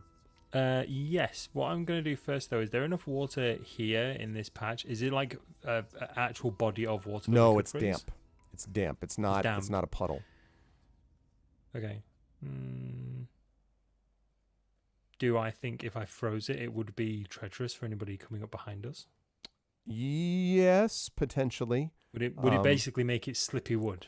It might be. Yes, potentially. Okay. I'm going to just lay my hand on it. I know this is a ranged spell, but Silver's not very good with magic. He's just going to basically like put a finger on the wood and try and cast shape water on it to freeze any moisture that's in that. Okay. I would imagine, Brian, as you're doing this, you kind of hear this cracking sound, and as you look around, you see that the area is kind of sparkling below Silvo as he kind of stands up. And you're pretty sure you know what this is because you've done it yourself many times. I'm like, well, if anyone who follows us, we want to hear him fall over first, right? We just have to remember it if we come back this way. Yeah, I think we can get rid of it. Like, I'm pretty sure I've done that before. Like, if something's just frozen, take we the can just stairs. get rid of it. Yeah, or take the stairs. Yeah, excellent just point. take the Or take the stairs. Yeah. Good plan. I'm gonna continue to follow Waves, but I'm also, as we pass these doors to the left, I would like to listen behind those, and as we pass the windows, no, the doors are on the right. I know left and right. I'd like to listen to the doors, and as we pass the windows, I would like to sneakily, like, have a look out and just check to see if anyone's milling around or if there's any activity. Okay, so the windows to the left, you want to check that? And the doors to the right. And the doors to the right. Okay. I want to check as we go along. I got you. Okay, so the windows to the right are soot covered, as has been the case with many of these other things, and so you can't see a whole lot out of them. The doors on the right, I would need you to make a perception check for me in this first room that you come to, which is right here. That is a 12. Okay. You hear what sounds like a little bit of a kind of a weird little rustling, which may just be from wind blowing, like fabric, like maybe, curtains back and forth or something like that. But that's all. No sound of whispering or anything like that. Okay, there are some noises behind here, but nothing I'm too concerned about at the moment. Keep going. Then that sounds like angry henchmen. Okay. The next room, assuming Waves, you're continuing to make your way up. Then this would be the next one that you would check. I think, Brian, if I understand what you wanted to do. Yes. So go ahead and make another one of these perception checks, please. I can. Someone's just like, how did we not hear this guy from downstairs? Like, I don't understand how we haven't heard this person from downstairs. We've been closer than this, haven't we? You were maybe sort of distracted by that whale. I don't know what you're talking about. We haven't seen any aquamarine animals in the slightest in this house. All right, you were scared shitless by the blood-curdling scream. Yeah, North, by the way, just in answer to chat, didn't. North is up, thank God. So, as God intended. I didn't mess myself once today, okay? That's not happened in a while. Brian, you don't hear anything in this next room. It's just quiet. Okay, I can't hear anything. Keep going. Okay, and in this last door, coming from it, you hear "Roo, roo," quite, loud now. I mean, not loud, but like quite evidently coming from somewhere in here. Okay, I take out my rapier again, a motion to the other that I now intend to open this damn door, and I would like to make a save point here now. Oh, so we can come back. I was like, what? I'd like to save against what? I was like, all right, yeah. There's no sparkling crystals outside. Quick This is Dark Souls. Your save is back in the town. I don't know what you. We haven't reached one bonfire yet. Good lord. Brian is going to draw her scimitars, kind of crick a neck. Okay. And say, yeah, go for it. Hey, Chenrizy. Okay, I take a quick glance at the door if it's like obviously not a door but a guillotine or something. I'm going to allow Waves to move past me. Okay. Okay, I'm going to go up behind Waves, and I'm drawing my scimitars. All right, limbering up. Okay. All right. It does not look like a guillotine in answer to your question, Waves. Okay, wonderful. That's fine. I open the door. Okay. When you open just as you do that, as Brian gets the scimitar out and starts limbering up, Silva was like, "Oh right, excellent." Immediately, suddenly starts pretending to limber up and stuff like this, like he's imitating. Yes, exactly. So he's trying to touch his toes. Yeah. Yeah. Okay. When this room opens, oh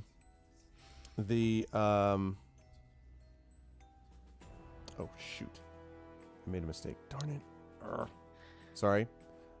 I forgot to mention that the door is locked. I'm sorry. I'm sorry about that. The door is locked. I forgot to mention that. My fault. My lockpicks have run out of pick. Can I use? Can I use the shape water cantrip like we did before to try and ice lockpick? I mean, I could just try and pick it and I hold on my lockpick. Well, first I tried to open it and move forward, and I nearly picked with my beak against the door, Make a perception check for me, please, Waves, as you do that. Where's perception? There it is. Nope. Just hearing Okay. my own beak. Just like, damn it, poof, poof, trying to open the door.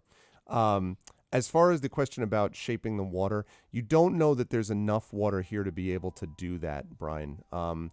There's not like, I mean, you could try to make water into something which could maybe go into the lock and break it open, but this seems, and in fact, now that you've taken a look at it, something seems strange about this lock. I don't mean that it's picked, or that it's trapped necessarily, although you'd have to check, obviously.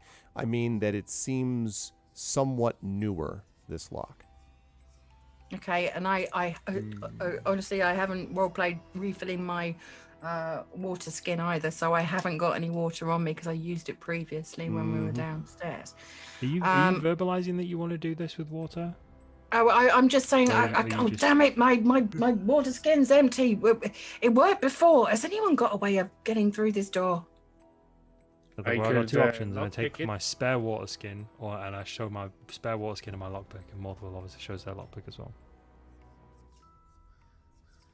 So are you giving that to me, or are you doing that yourself? You may want to save the water. Yeah. We might have reason for whatever's on the other side of that door to want to slip over.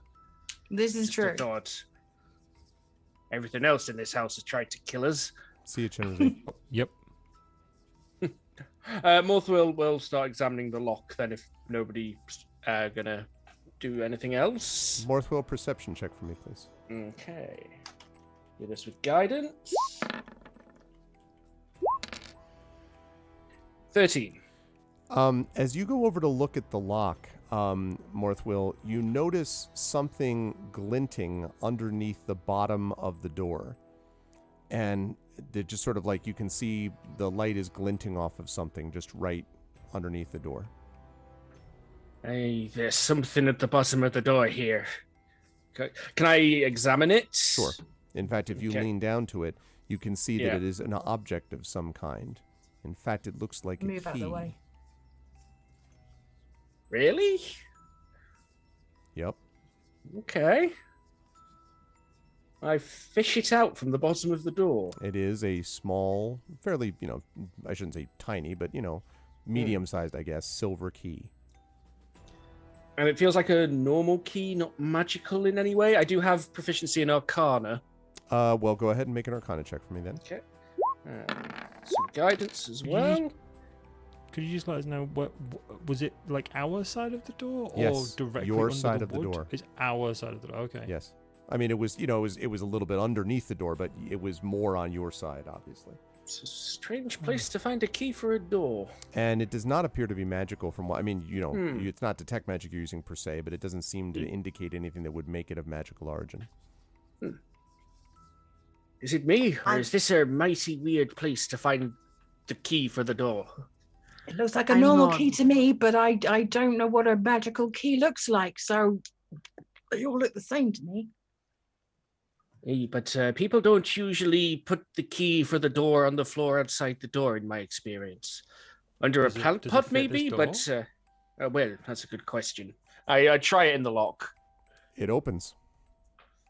And now you see what I was going to show before. Yeah, the lock is clearly the key for this lock. That you're either mighty careless, or maybe they were leaving in a hurry. I get ready to slam the door shut. Yeah. Okay, this is what you see.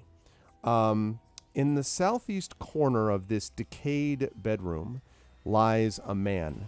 He is alive, although he is bound and gagged, and he is clad only in undergarments. He appears to have no weapons or equipment, but next to him there is what appears to be a exposed, because a lot of this room has got, water damage, as you can see, seems to be an exposed board. And he, as you open the door, you can see that he had his fist lifted as if he was going to start ramming down on the floorboard again. And when he sees you, and he's kind of, can't move, whatever. Can I say hello? We briefly spoke from downstairs. We heard your grunts, your cries. I did tell you we would come for you. Okay. Can I because obviously I know that Morth will pick the lock. Are you going to talk, or do you want me to? I want to stare at that person. Like, what do we have here? Do we have like a kenku? What is it? This appears to be, you can see the slightly pointed ears and sort of longish hair, which indicates you might be dealing, in fact, it reminds you a little bit of Silvo. You might be dealing with some kind of some elvish heritage, maybe half elven, but otherwise is just lying on the ground, sort of looking very forlorn and completely vulnerable and at your mercy because no armor, no weapons, and no clothes except for undergarments. This is a question for the DM. I do apologize. When we took on this quest from, I think it was Canis, did he tell us anything about the artificer that lived in this house? As in, I know he was an alchemist, but did he tell us? Do we know what he looks like? Is my no, question. he was an eccentric, and actually, your understanding of it was that it had been a long time since he had lived. I don't mean long, like decades, but it had been some time since he had lived in the home. And so you hadn't really asked about what he looked like specifically because the assumption was that he's long since gone. What made this a haunted house is the fact that all of a sudden there were voices and lights and strange things coming outside of it. And then your friend, the drunkard, who managed to stumble into the bottom and triggered that, screaming and yelling spell that you all had some fun with earlier on. He also gave information as well. But as far as they knew, the original owner of this house had been gone for some time. I honestly was believing the original owner was the one downstairs flinging acid at us. Yeah, I thought that too. Maybe. The one who stereotypically looked like an alchemist. If you were to just draw, if you asked someone to draw an alchemist, a dead alchemist, that's pretty much what was attacking us downstairs. So I am looking around the corner, staring at that person, and I will use my divine sense to detect good and evil. Okay. Which says, I'm gonna click on it. Come on, can you? Did it not post? No, it didn't post because why should it? Not like this? Maybe like this? Ha! I can do it. Not like this. Not like this. As an Our action, entire you can campaign. detect good.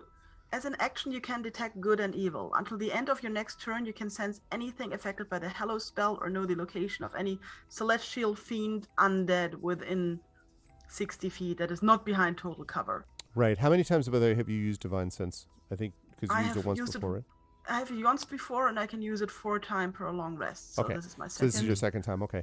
All right. Yeah, you do not detect any celestials or fiends or undead within 60 feet of you. Okay. Well, then the guy at least is not a fiend. That's something, I guess. True. So can we see the whole of the room now, or is this Yes, because you it can looks see so the black? the whole of the room. Yeah, sorry, this is a little bit of a wall over here to the left, like right there. It's just dark on dark, so you can't see. But there's a wall to the left, right. Oh, so here. this is the whole room. That's the whole room, correct? Okay. Yes. Okay. Cool. Can I once again check the floorboards? Yes. Which ones though? Like where? I'm going to stand in the doorway. Okay. And I'm holding. I'm going to ask for the piece of paper from. Can I borrow that a second? I just want to make sure that none of this is going to collapse if we go inside this room. I hand it over.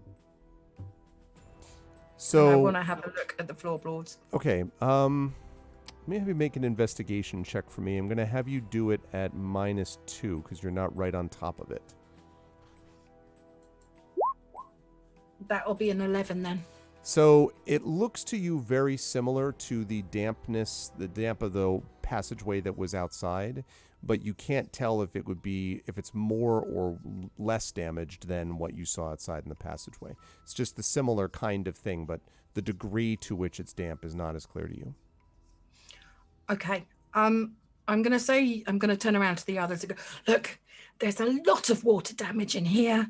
As I say, these boards don't look like they've been treated. We managed to circumnavigate the one in the hallway, but there's a large damp patch in here. We know the floorboards give way.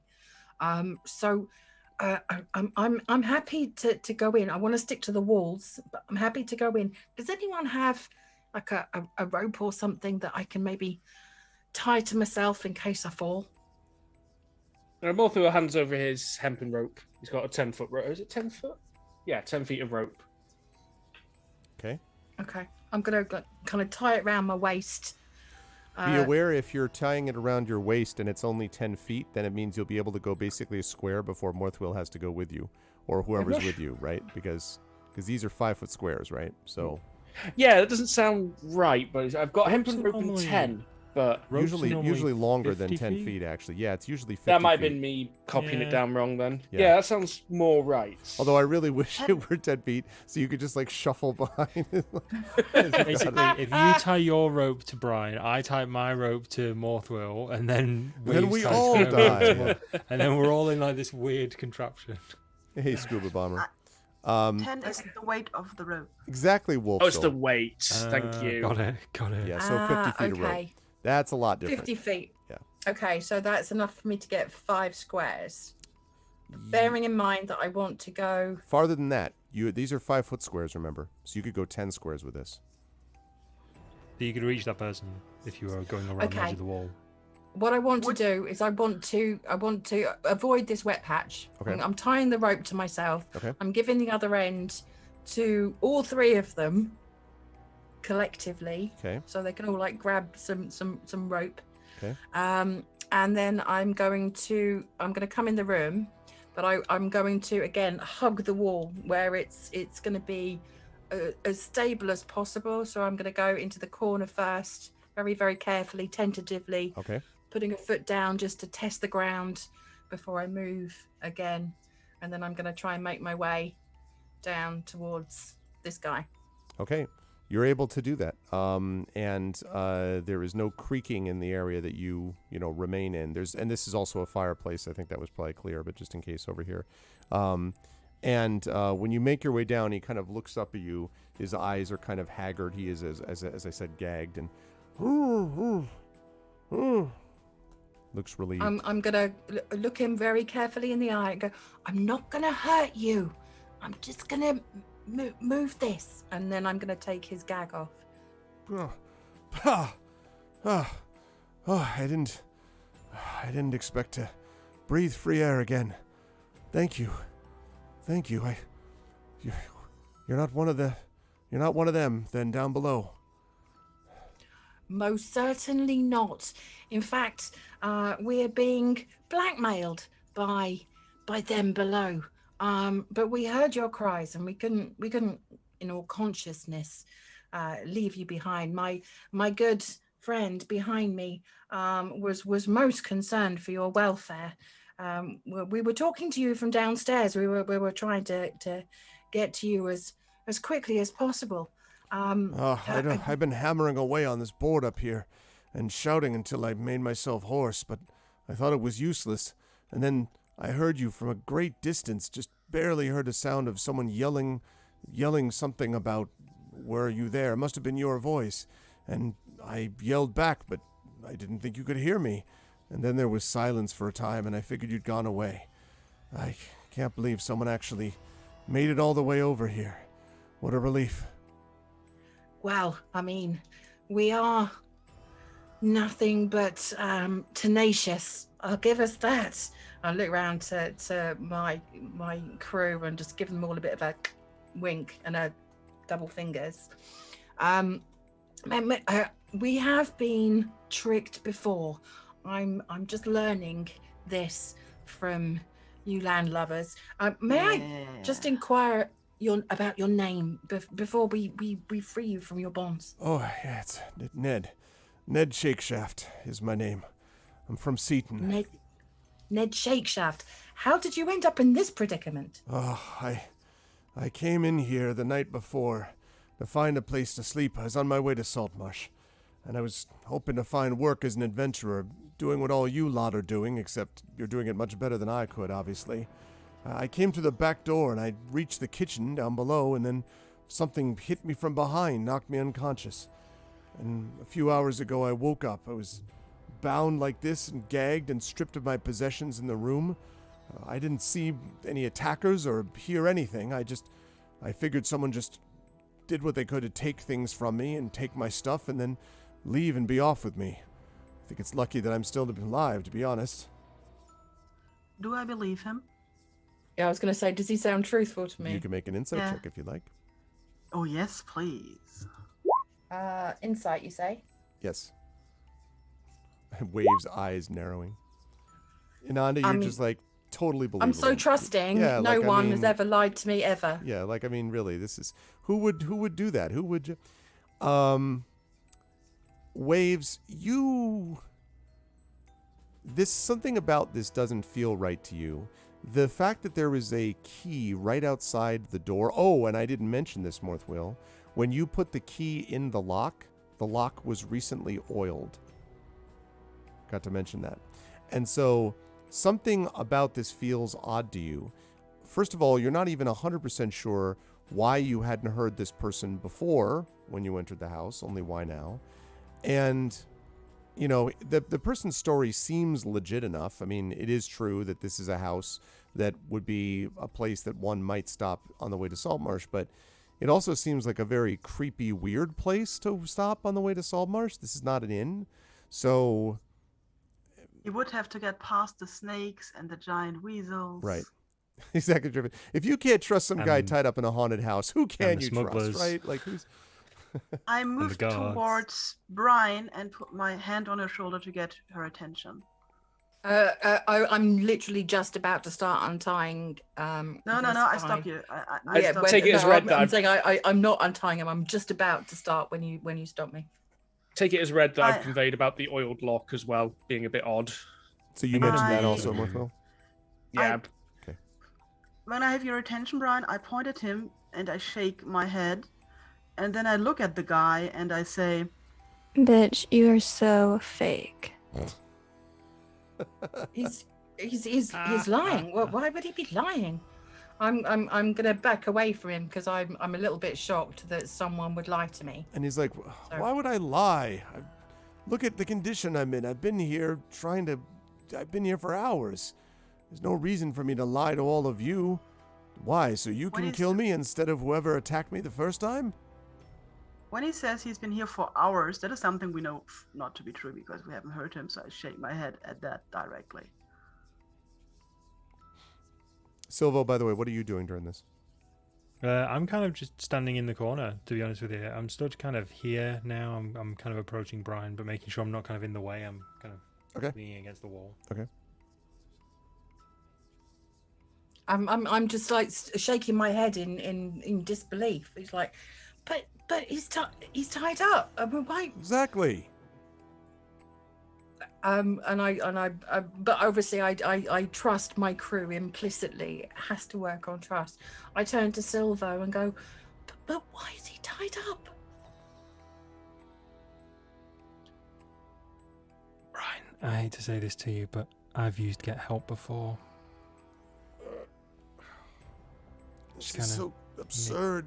Why you would make I it look like you're lie? in trouble. I'm saying this. I'm whispering this to Brian, so he's that like the saying stranger it. in I the know he's corner not hearing you speak. Yeah. This could be a trap. I'm shocked. Just ask him a couple of questions. We'll find out soon enough if they're real, if they're genuine. It's not a long way to the exit. We can keep them bound. We can take them out. We can take them back to town. If not, and they're another sorcerer, we don't want their hands to be freed. Okay, I'm kind of just like exasperated and go, fine, and I kind of back away because I'm really upset that I was taken in by deception. Yeah, and Waves is kind of embarrassed because she drug everybody here, and now it's a guy who's very obviously, at least for her, obviously lying. So she seems a bit embarrassed, looks at the guy, waves, and says to him, Okay, see you later, bye-bye. and moves to Oh, you're leave gonna the room. leave me? What kind of people would come all the way here to find me and risk your lives and then just leave? Because of suspicion? As I turn around, I say to Waves, can you please put that gag back in his mouth? I don't want to listen to any more of his lies. Oh, unbelievable. I'm afraid he will bite me, but I'm gonna do it. Okay. Well, I mean, he can still say something because I'm doing it like slowly enough that he knows, and I know that he is full of shit. But And I he give says, him time to come clear. Fine. You can just gag me and go back and report to the precious town council. And you'll never know the truth about this place when you do. You notice his voice gets considerably deeper when he says that. Wait, are you right in front of the person now? Yeah, you'd be a step forward, I assume, right? Can I step there with my crossbow drawn, pointed Sure. at this person? Sure. I've moved into the corner because I probably couldn't make out a lot of what was being said, but we blatantly aren't rescuing him at this point. Yeah, it's like so- something is taking a while. Yes. No, I back out to where Morthwell and go, would you believe? Apparently he lied to us. Apparently he lied to us. He wasn't put here by Sarah Sambalet and his crew. I don't know what to make of it. So this was a wild goose chase for nothing, was it? It would appear that way, yes. I hear that my shoulders slump. So No, I say it out of earshot because I don't want to okay. offend Waves. So Silva, what were you doing? You had your crossbow drawn, you said? Yeah, I'm from the hip, not like pointed directly. I'm just at the hip, just in case this person makes any sort of movements. I'm basically covering Waves just in case this becomes a scuffle. And he says, you can relax, lad. I'm not going to make any attacks here on your bird friend. But the truth is, if you gag me, you're not going to know the truth of why you were sent here in the first place. Or indeed the people that wish you ill. There is a secret about this house, and the people that know it are back at the town. Sambalet claims he knows the secret himself. Sanballat. I imagine he does. But who does Sanballat work for? That's really the question you ought to be asking. You don't think he's a free agent operating on his own, do you? I think he thinks that. Maybe he does. I'm going to step forward at this point, and like I'm visibly angry to the point where my hair is slightly wafting on its own. No one knows how it happens. Wow. And I say, you have until I count to 10 to tell us what's going on. Otherwise, we're going to gag you and then perhaps make a few holes in you with my friend's crossbow here. So choice is yours. At that moment, from the hip, it's like aimed at a sensitive part of this person's body. Okay, now... You can't shoot a tied up man, that ain't right. Right, now I do want to note something also. Waves, for this to happen, there's two ways to do it. Either Waves has to be kneeling next to this guy, so that, Silvo is like aiming above her head at you, or you need to be... I assume that's the position we were in. Okay, that's fine. Yeah, if you're crouching down, to exactly, put the gag Waves, back on either at this there, exact moment, where Pyron just put her. Yeah, either Waves is there or Waves is back at the other spot but is kneeling. So it's up to Waves where she wants to be. If I feel like a crossbow pointed in my direction, I'm gonna move to this spot. I don't want to be in the line of a crossbow fire. This doesn't seem healthy. Okay, so now you have the crossbow there aimed, and so you heard what Brian said, and he says, so it's exactly as they said. I heard rumors that they were going to be sending someone like you this way. They thought they could deal with you now while they had the chance. But go ahead and fill me with holes, threaten me as much as you like, but you're not going to get what you need. On the other hand, if you take me with you, I can give you the information, and the information that I've got has a lot to do with you and with Saltmarsh. Or you can gag me, tie me up, and report everything back to the town council, and then do your best to decide which one of them is going to betray you in the end. You need to give us more information than that if we're going to untie you. 3, Oh, fine. 4. The man's name, the one who is trying to deal with you, is a man named Gellin Primewater. And if you don't know that name, then you don't know a damned thing about Saltmarsh. Now, both Silvo and Morthwheel, I would say Waves and Brian would probably not know who Gellin Primewater is. Well, actually, let me think about that. I take that back. Brian does know Gellin Primewater for a different reason. Waves, you have not heard of this person before. Morthwheel and Silvo, though, know this person. Gellin Primewater is a human. He is actually an older gentleman. He is very well spoken, and he is exceedingly rich. He is probably the richest person, even richer than Anders, who's the one whose butler sent you on this journey. Gellin is the most rich man in Saltmarsh, and he is one of the members of the council. He is considered, for a long time, he was kind of considered one of its leading lights, but he's had a couple of hit a rough patch over the last 6 months or so, during which time Anders' star has risen a little bit as his has fallen. But he's still a member of the council. He's still very well respected. And Brian, the reason you know about him is he made his money by shipping. You made your money by pirating one of his ships. Some time ago, you actually took out one of Gellin Primewater's ships and took its cargo for yourself. So you do know a little bit about him, although you've never met the man. But you certainly know his goods.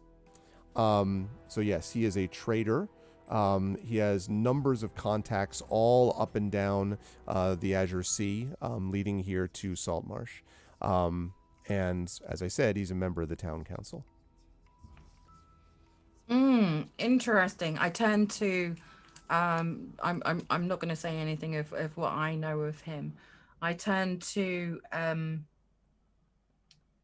Silvo and Morthwheel and say, you know of this man? Aye, richest man in Saltmarsh, sorry. And you say he's pulling Sandbullet's strings. I say that too. Yep.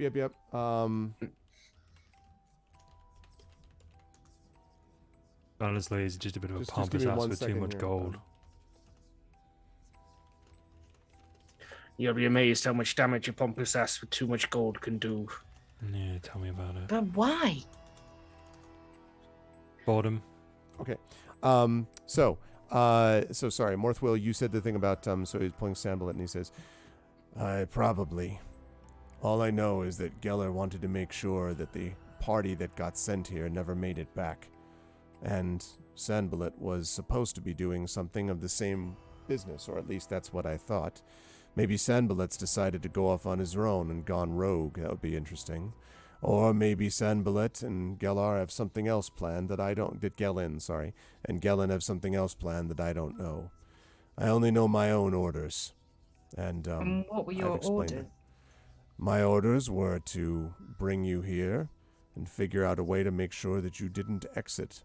Although, and he kind of looks up at Morthwheel and he sees the wounds and stuff, and he looks at, Brian, you still have a number of cuts and waves too. He says, it looks like the house and Sandbullet have been doing a good enough job of that on their own. Gotta be careful walking into strange haunted houses. You wanted to trap us and prevent us from going home by appearing tied up and helpless. So what was your plan in this? How were you going to achieve this? He was going to wait until our backs were turned, gain our trust, and then stab us right between our shoulder blades. He was definitely set up for us to find. The key on the floor outside was just too suspect, and the lock recently oiled in a house like this. Nobody's doing maintenance. Look, someone like me isn't falling for get help, friend, and I'm saying this to Ned. I'm sick of being a pawn in other people's games right now. Tell us what you know, or you die here a very slow, blood-filled death. I think I've already told you what I know. The way that we were planning on doing it was seeing ways that I could eliminate you, and you explained it well yourself. A knife in the back. Something like that would have been very effective, especially with as injured as you already were. Now, as for what Sandbullet decided to do with you, I can't necessarily say. He does have his own mind, that one, although I thought he was loyal to Gellin. But if he's decided to go out on his own, need to be careful with him, that one. He can, they say, read minds, and he kind of taps his head, and he says, it's a little strange when he first does it to you. But usually he doesn't do it to his allies, at least not the ones I know of. Hope you haven't fallen afoul of him. He's slippery, that one. What do you know about poison? I know how to use it. How about have cure access it? to a poison? Sorry, what was... I heard two Sorry, things. Saber, you go. No, yours was definitely better than mine. I was going to say, do you know if Sambalat has access to a slow-acting poison? This would be quite special. He's never told me about might be it, right but up your street. He's never told me, but it's quite possible. There is a slow-acting poison that Gellin's provided us before, but as far as I know, he's never allowed it to be used out here in the field, as it were. But maybe Sanballat got special dispensation to use it. I prefer a more, how would you say it, direct backstabbing, I guess. Do you work for Gellin or do you work for Sambalat? I work for Gellin, so Sanballat's supposed to work for him, or at least that's the last that I heard. Sanballat and Gellin and I arrived here separately. Sanballat and I arrived here separately. Gellin supposedly hired us both, but if Sanballat's decided to go out on his own, I wouldn't know anything about that. We're not friends, just, colleagues, and only at a distance. That is a lot of effort to go to just to try and kill 4 adventurers. I think there is more to this story. You think that you're just... Oh, do you? Well, isn't that the squid wrapping a tentacle for you? Yes, the 4 of you are not just adventurers, you see. Not to Gellin, anyway. There have been rumors of people that were gathering, and apparently he's got operations here that they don't want getting back to the rest of the council. So, what better way to kill 4 birds with 1 stone, or I suppose it's 1 bird and 3 others, than to bring them here to this house and have the haunted house do its work. If all goes well, you're all eliminated, you're out of their hair, and no one dares go near the house for another month or 2 at least, during which Gellin gets whatever he's doing downstairs.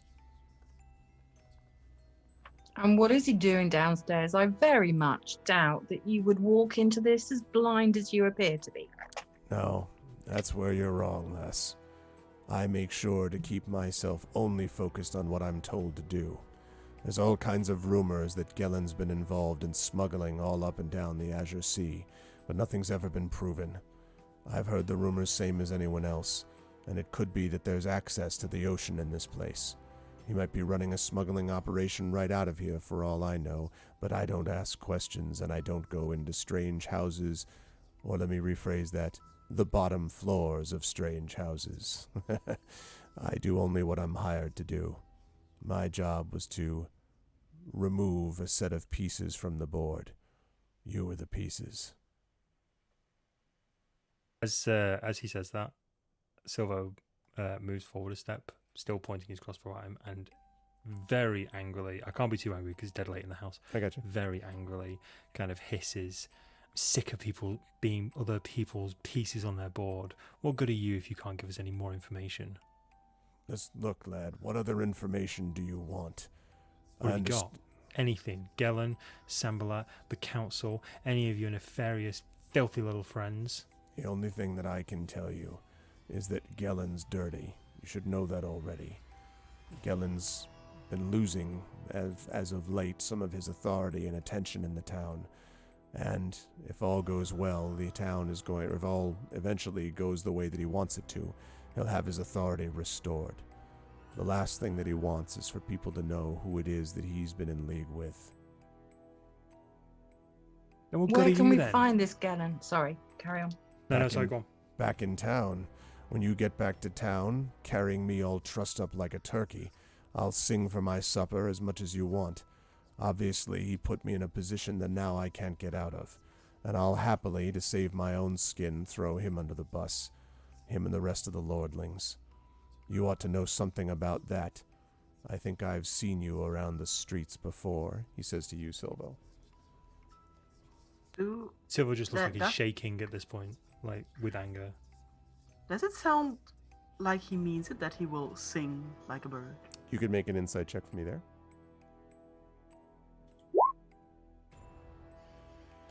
9. Yeah, I mean, he certainly seems to be... You don't think there's going to be another turn where he's like, all right, I'm finally revealed that I am this person. Like, you think that, like, he is who he says he is at this point.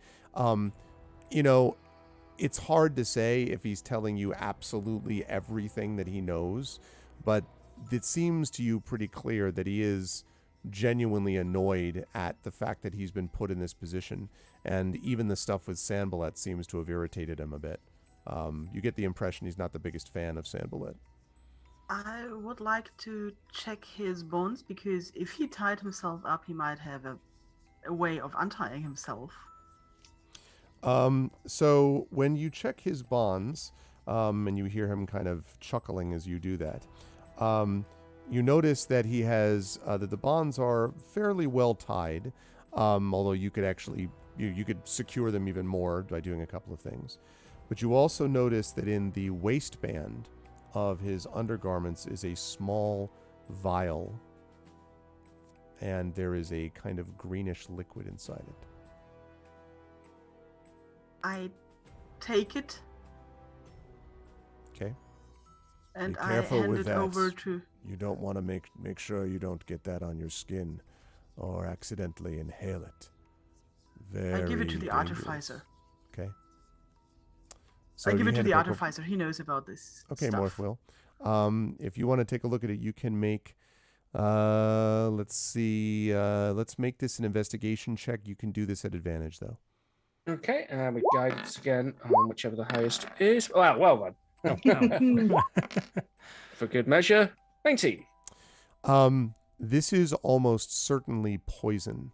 Now, it does not necessarily look like the slow-acting kind, because the liquid looks different. It's kind of like a lighter green, and it's more not as viscous as the stuff you were given down below by Sandalet, but it definitely looks to be some kind of poison.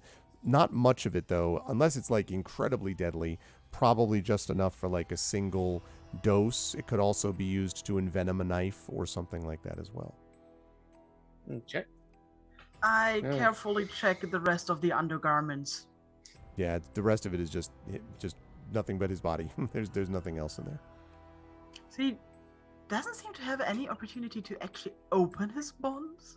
Not likely. I mean, we might just have died down there, and he would have just lied here for the rest of the week. Yes, I mean, yeah.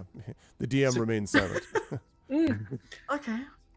So if we never came up here, how are you supposed to get out? Well, if everyone did their job, I was supposed to be released by Sanballat's people. Although now that you've told me about whatever the hell Sanballat's doing down there, it's possible that he would have just left me to die here. I would have found my way out eventually. I have my ways of being clear and free if I wish to be. But it would have taken me a while, and I wouldn't have liked the wasted time.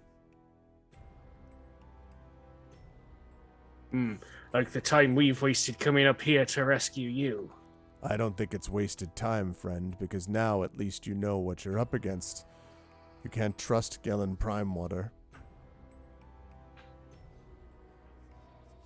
I want to know how much work you've done for Gellin Primewater prior to this. How many killings would you like me to tell you of, lass? A fair I don't bit. need the details. I just want to know how close into his inner sanctum you are. I don't know about the inner sanctum. He has a lot of people that he hires to do his work for him. But I've always been a reliable cut purse for him. And when he needs an extra bit of edge to his knife, I'm often the one that he calls. But beyond that, All I know is that he pays on time, and he and I both are discreet. The only reason I'm telling you all of this now is because 1, I'd like to save my skin, 2, I don't know what in the hells is going on with Sanballat, and 3, I don't like feeling as if I've been set up. This all feels to me like Gellin had something to do with making this happen. Yeah, it sounds like you might not be his favorite person. What kind of boss would put you in this position where even us who don't know you, we didn't know that he was involved. He has put you directly in our crosshairs. And I point again at the crossbow in Silvo's hand. Sounds like you might not be flavor of the month. It sounds that way to me too. And that's why I'm telling you everything I know. You bring me back to the town, I'll tell them the same thing also. I'd rather sit in a prison for some years than sit here and wait for Sanballat to be done with me when he brought his men up, or for Gellin to send someone after me.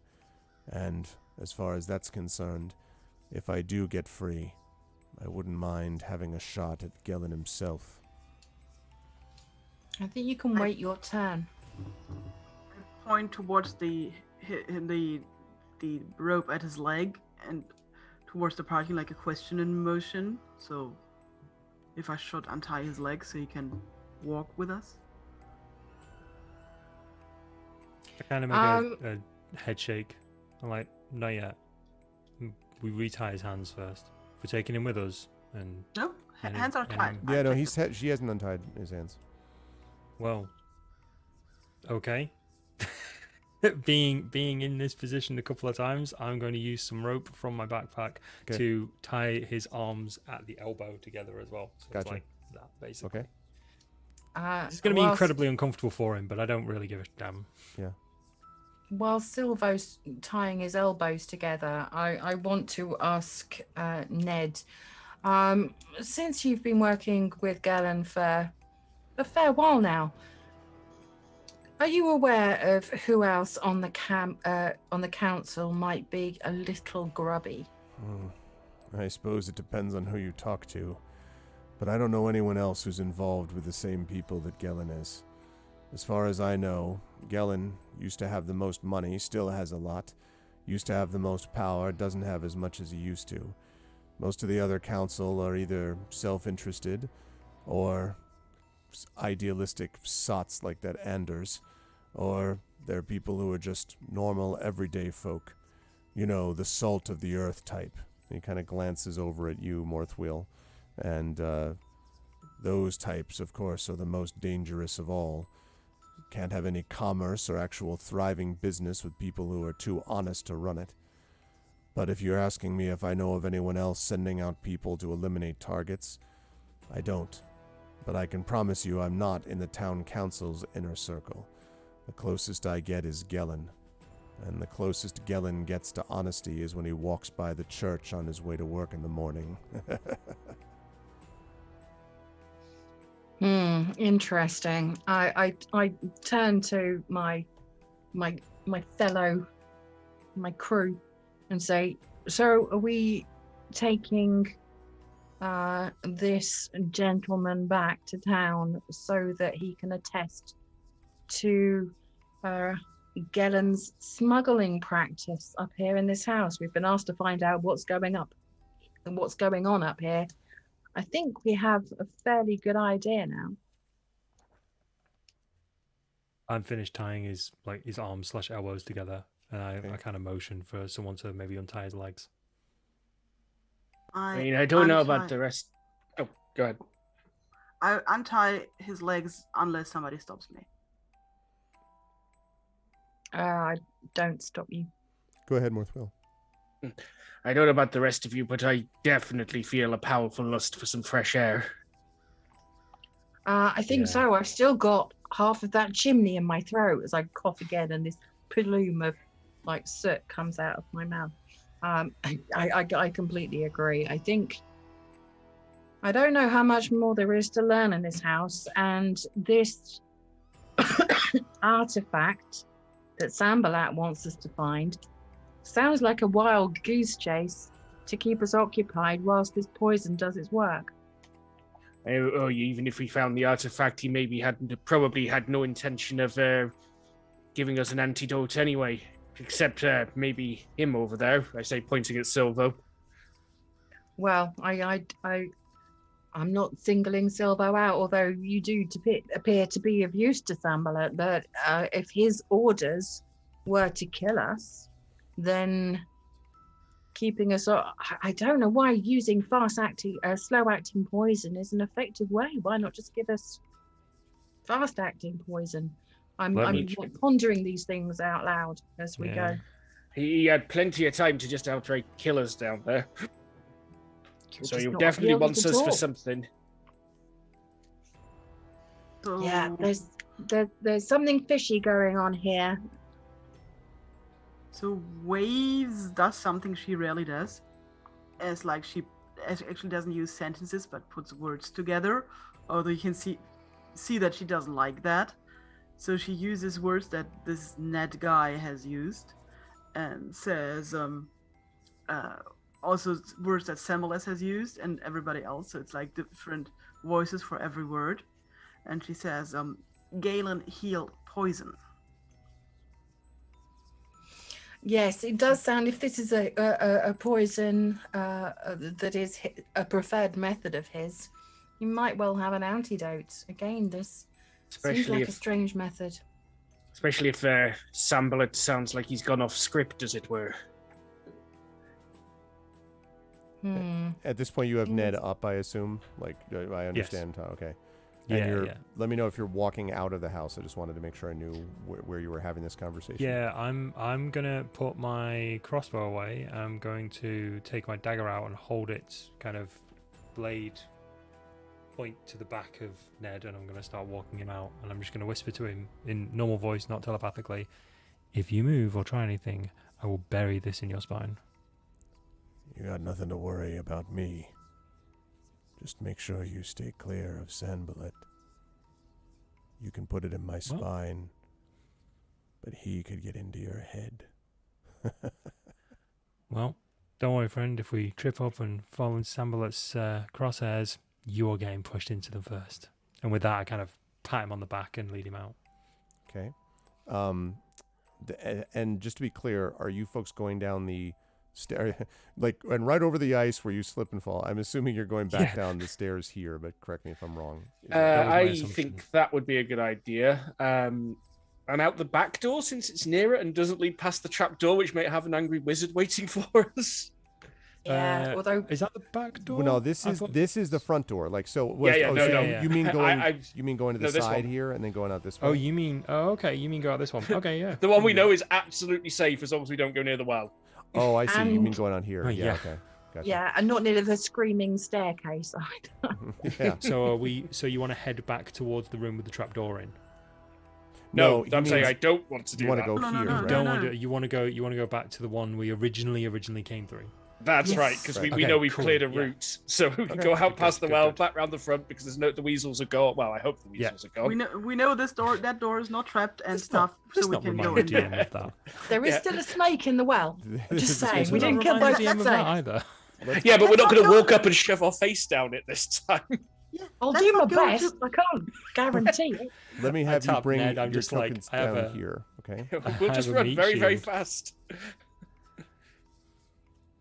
Yeah. Let me have you bring your tokens Let's go down into the here. well. Token. Oops, token. There we go. Oops, I I've lost will- myself. Oh I will no, bring Ned I've down. put myself in fog of war. There we go.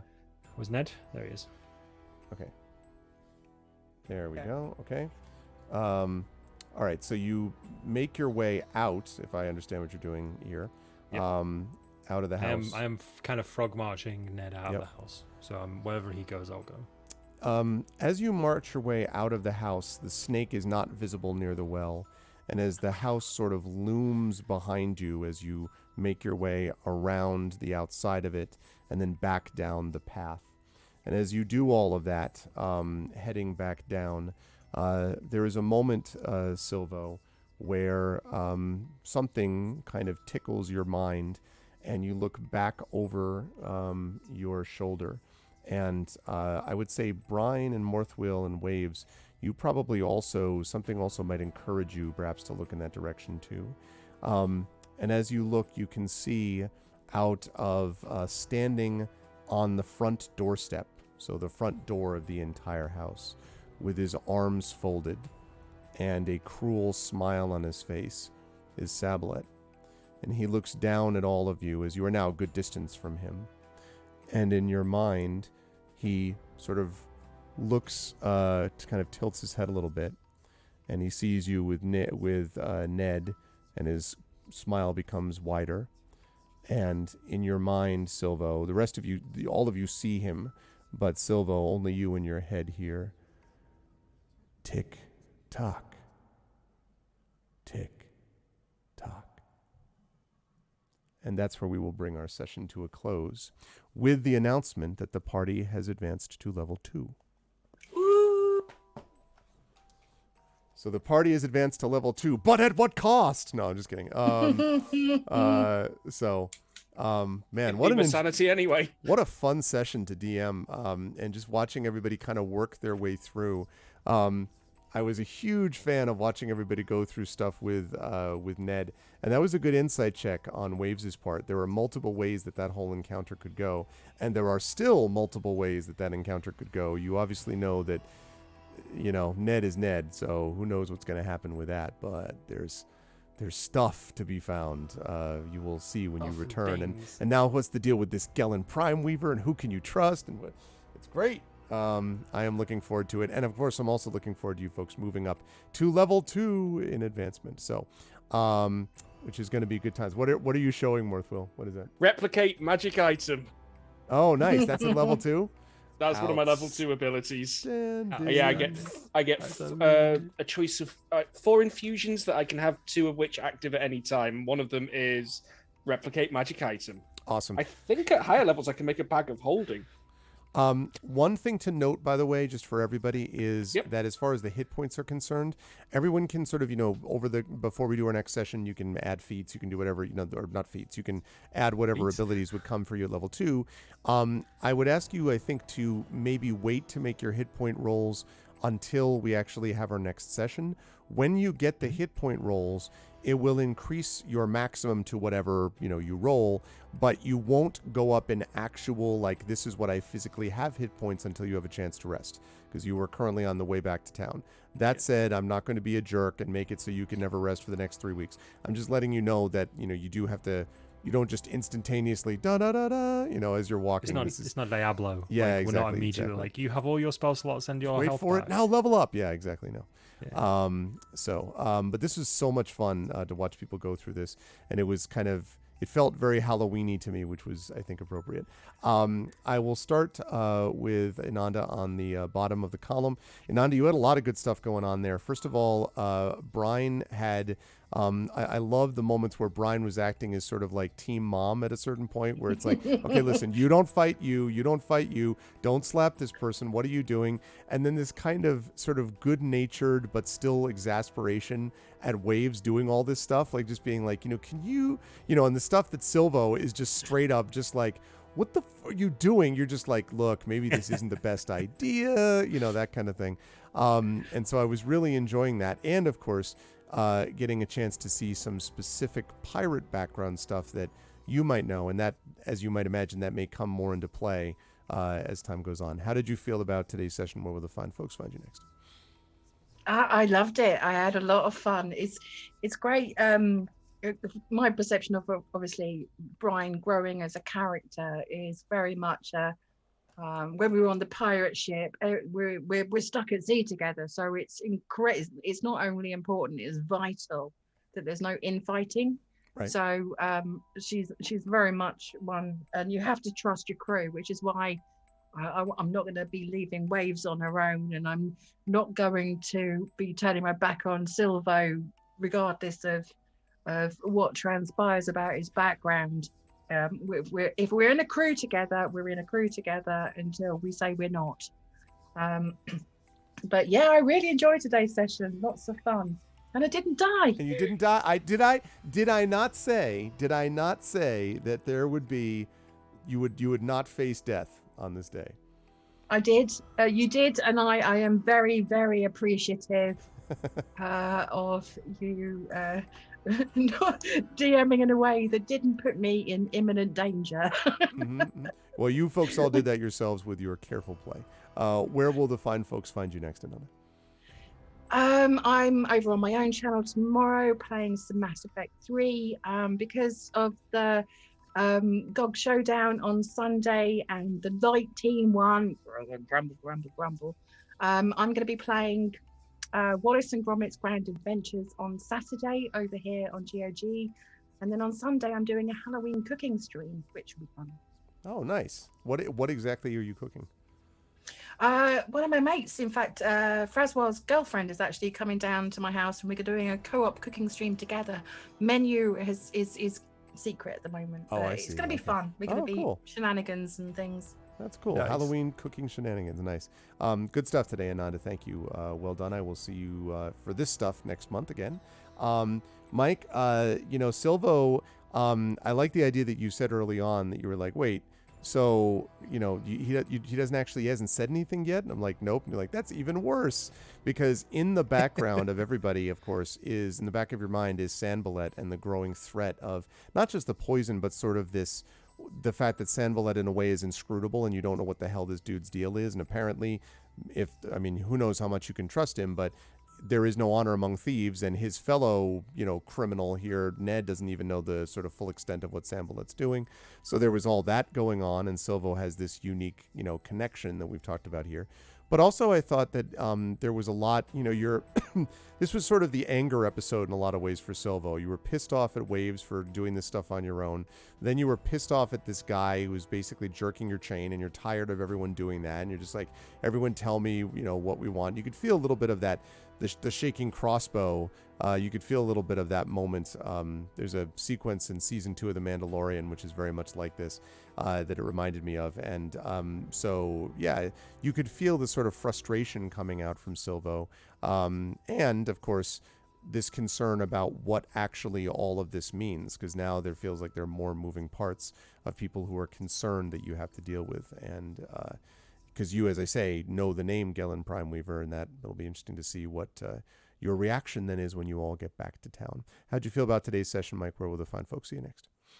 I absolutely adored it, as normal. It's absolutely fantastic. Best game with best groups of people. And I just want to point out really quickly that of all of the women who play role-playing games or tabletop role-playing games, I'm really glad we've got all 3 of them. So Pyron Jade, Ananda, and also Tasty Chai. Like, I'm really sorry for every all other channel, but we've got them like 100% of the women who Sorry. Sorry, feels bad, but sorry. But not really, though. It feels smug. Yeah, I think is really. Yeah. It feels bad, but they are 3 of the best players I've ever played with in my life. So there's that as well. That's always a nice thing. Yeah, I loved it. I absolutely loved it. I thought the frustration that Silvo felt during this episode is exactly what it feels like.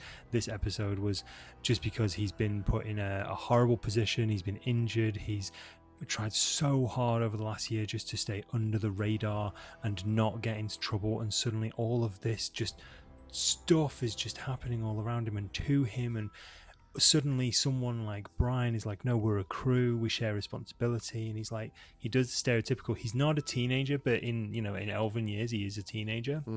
He's not really had that kind of parental instinct or anything like that during his formative years. So yeah, his immediate reaction is like, well, screw the lot of you. Like, I'm just really angry for no reason. Like, on top of everything else, he is gonna lash out a little bit. Not so much that he's gonna start attacking people, but there are gonna be little bits like that where he will be like, well, and pout, So yeah, it was nice to be able to kind of bring that out a little bit in Silvo. But next session when, like, seriously, I've got Discord open, I'm already going to be asking that question. I'm like, I can do all of these days forever. Let's do it now. Where can wait? Let's do it now. Next session. Everyone's like, what? next session on the next episode right now. But I absolutely adore it. If you want to check out my stuff, you can now find me on Twitch at Peripheral Mike, and all social media channels at Peripheral Mike. I will be playing at some point this week, there isn't a set date, Resident Evil 4 on Oculus Quest 2. 2 because that's just been remastered and released, and I'm really, really excited to play that. Because It's you're one of my crazy, favorite Resident Evil and that's games. why you're doing that too. Because I'm mental, because I'm an unhinged mental case, and I hate headphone users. Sorry, Saber. But I just I've really got a bit of a kick into VR at the moment, so I'm going to be streaming some of that as soon as I can. So stay tuned. Good stuff, Mike. Thank you. As always, a pleasure. Good work with Silva today. Also, Saber, very good work again with Morthwill. And I think it was interesting to me to see, first of all, mechanically, Morthwill had a couple of very big things. Being able to find that healing potion was pretty clutch. Being able to identify it as a healing potion was clutch. Being able to identify the poison as what it was clutch. So and then also being able to give, a little bit of the light and being able, just the various things that Morthwill did mechanically, I think, had a lot of significance in the episode today. But then also, you also get to see, I think, a little bit of Morthwill's sort of, there is this kind of general irritation at, like, God damn it, like, with we should not be here. But there's also this general sense of, like, here's the way life ought to be. Like, towards the end, you notice this idea of, like, look, you can't just, shoot a man when he's tied up like that. You can't do that, which of course is accurate, especially for someone with a lawful good perspective who kind of wants to, do things the right way. But I love the idea that Morthwill sort of has a very strong code that he follows, but it also pisses him off that he has to follow it sometimes, where he's just like, yes, fine, let's not do, like, all right, let's save the person, like, and it's not a cynicism. It's just kind of like, it's the right thing to do, but it's just one of those, like, it would be so much easier if I could just call the shot whenever I want to and not, I like that mixture of being able to make those decisions. So I'm enjoying more of it, and you're going to get a chance to see more of it because of all the characters you have heard the most, have known the most about Gellin Primeweaver.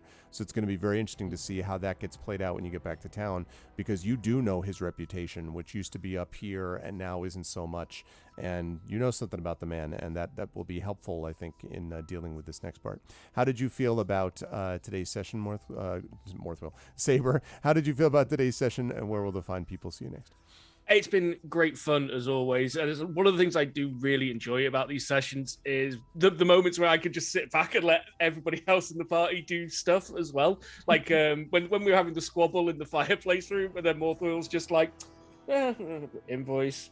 Yep. What are you doing back there? Invoice. Just those little moments. Yep. Yeah. And then just going in the chimney and just going, oh, this is shoddy. It's just coming out again. Mm-hmm. It's been a lot of fun. So while I really am liking the Artificer class, it's got a lot of versatility in what you can do with it. And at the moment, it's nothing particularly flashy, but we will start seeing that from level 2, because as I rather excitedly pointed out, now I can take like infused magic items. I've got a whole list of different infusions that I can have learned 4 from. So we're going to start seeing a lot of interesting uses of them. Like, I can turn my shield into a focus, so I can start casting spells from my shield rather than my lockpick, as a potential example. Mm-hmm. And other kinds of things, which we'll keep a lid on them and reveal them as and when. Because you got to keep the people hooked. Give them a hook. That's right. Yep. I will be back on this channel tomorrow. I'm going to be playing In Sound Mind. And then on Sunday, I'm going to be carrying on with Arkham Knight, the game that is set on Halloween. And I'm playing it on Halloween.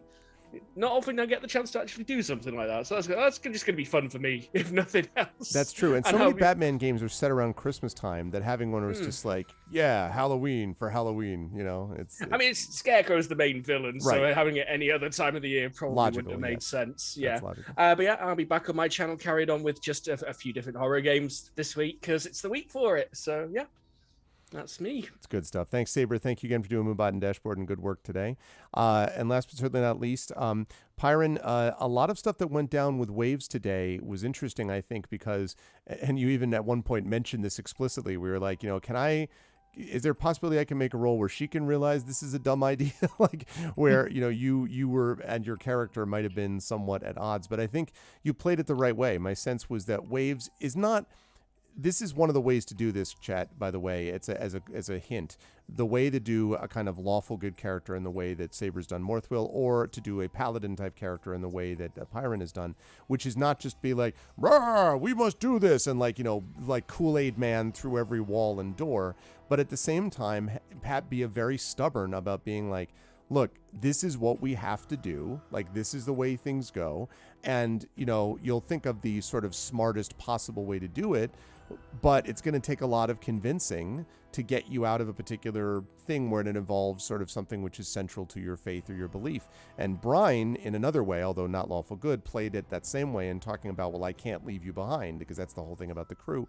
But for Waves, it was very much about there's someone probably here who needs to be rescued and to be dealt with. And so I thought that was really interesting, because it meant that Waves became kind of the forward momentum conscience of the party in this particular episode, to somewhat of the other party members' chagrin, and possibly even the actual player Pyron Jade's own chagrin, that was what the character was doing. But it was a lot of fun to see it play out, and I thought you did that well. How did you feel about the session, and where will the fine folks find you next? I love all our sessions, so it's no surprise I also like this one. And for Waves, personal freedom in all the forms it comes is very, very important. Right. Yeah, and I know you're not lawful good. I know her, you're chaotic good, but I was pointing about the paladin part more than because that's like her very strong conviction that people should be able to sail everywhere where they want to, should be able to pick up every trade they want to, and not be sold as slaves and stuff like that. So it's for her to not follow somebody who's apparently not free was very, very difficult, especially as she was not as hurt, so she felt she had a very personal responsibility to at least go herself. She wasn't quite understand why people were following her. It was a bit mystifying, especially as they were very obviously hurt. But yeah, now level 2, which will give her fighting style. She will suddenly start spellcasting, and of course there is the wonderful Divine Smite. Oh yeah, Divine Smite. Yes. Yep. I liked, by the way, when you did the Divine Sense, there is a moment in the spell description which is a little misleading, because it says detect good and evil, and then you move on, and it's not actually good and evil. It detects celestial, undead, or fiend. And at that point I was like, nope, definitely not undead. Definitely not a fiend. Absolutely normal, half elf. So it took your insight check, the old-fashioned way, to be like, wait a minute about this guy. So yeah. Well, undead would have been a very important factor in this house. So true. Still good. Very true. And my next slot is on Thursday, where I'm gonna play the game that I have promised to play if Team Light wins, which is going to be Calico, where you run a cat cafe and you need to recruit more cats for the cat cafe, and you can pet cats and ride cats and have cute cats. And so if anybody needs a little respite from spooky Halloweeners, I got you covered this Thursday with Calico. See, that's why it was good the Team Light won. You get to get that instead of more darkness. Unless you're Saber, in which case light or dark is Arkham Knight, because Batman. You are welcome. Good job, Team Light. Yeah, I know. I am most impressed. So you will see Pyron doing that, playing Calico, and you will see Pyron, Jade, and Darksaber 2K, and Peripheral Mike, and Inanda back here. You'll actually see Mike and Saber and Pyron back here twice next month at least, because they'll be here for Talisman with Tasty Chai, and for more of this game, Ghost of Saltmarsh with Inanda, and so you will see them for that, and I cannot wait for our next sessions coming up next month, and I want to wish them a happy Halloween publicly. I know that I'm gonna go close up the stream, and then I'll come back over to you, as we said. I'll leave you up with the Zoom call. But chat, can we get some love for the amazing members of the D&D with GOG stream team, our players, Pyron Jade, Darksaber 2K, Peripheral Mike, and Inanda. Wonderful work, players, and I will see you all in just a bit. Thank Bye. you. Have a good Take care, night. everyone. Bye. Okay. So that is going to do it for us for this evening, and I believe, if I'm not mistaken, it's also going to do it for us this evening on this channel, I believe. Let me just double check. I think That's not how you pronounce. That's not how you spell next. That's how you spell next. That's right. Right. In Sound Mind. And that's the next, who Saber just talked about. But that's the next time that we're going to be on here is going to be tomorrow. So that's going to close us up for tonight. I hope you folks enjoyed this tonight. And I hope, if so, that you will spread the word about it. I hope you will let people know. And especially, I hope that, yeah, okay. Very funny, Mortwest. All right. I just happened to hit a typo. That's all. It could happen to the best of us. But I hope you folks enjoyed it. And if so, I hope you will follow us here on GOG.com. I hope you will support us by checking out as well by subscribing to us here, not just following, but subbing to us here and getting those awesome DRM-free emotes and sub badges and so on. That also helps support us as streamers. And clicking through to our individual sub badges, to our individual channels where you can see our own subsystems and Patreons and stuff like that. Mike just becoming an affiliate will get to know the joys of all these things that I'm talking about.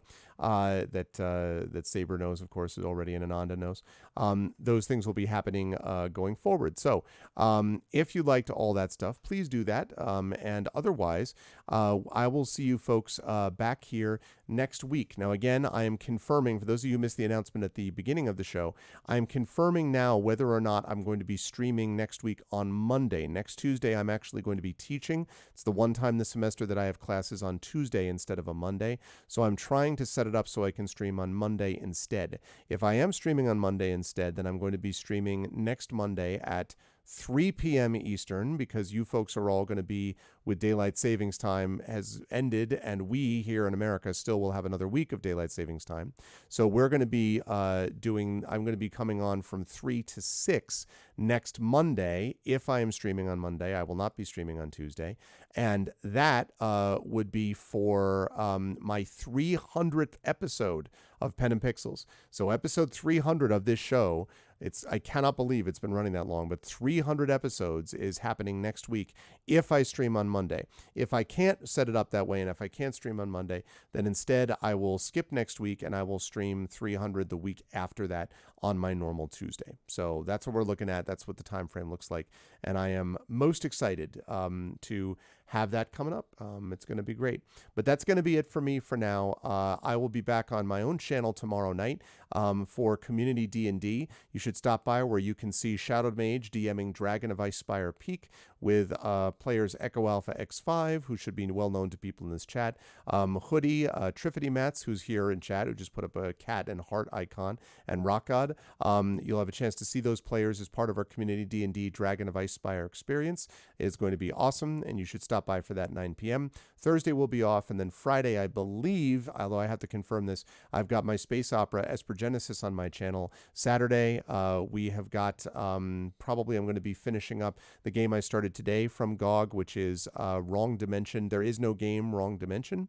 And then on Sunday, I have a special Halloween event on my channel. We're playing a tabletop role-playing experience called Shiver. That's going to be a one-shot GM'd by Brandon O'Brien. I'm not playing in that. I'm just going to be hosting it. And then later on my channel, we will have my annual reading of a short story by Edgar Allan Poe. I haven't decided which one yet. And as always, every year, Poe's The Raven. So that's what we've got going on Halloween. You will not want to miss that. But that's it for me. I hope everyone enjoyed it. Please, everybody, make sure that you follow and do all the things. And I will catch you back here, either on my channel later in the week or back here next Monday / if not Monday, then the week after Tuesday for episode 300 of Pen and Pixels.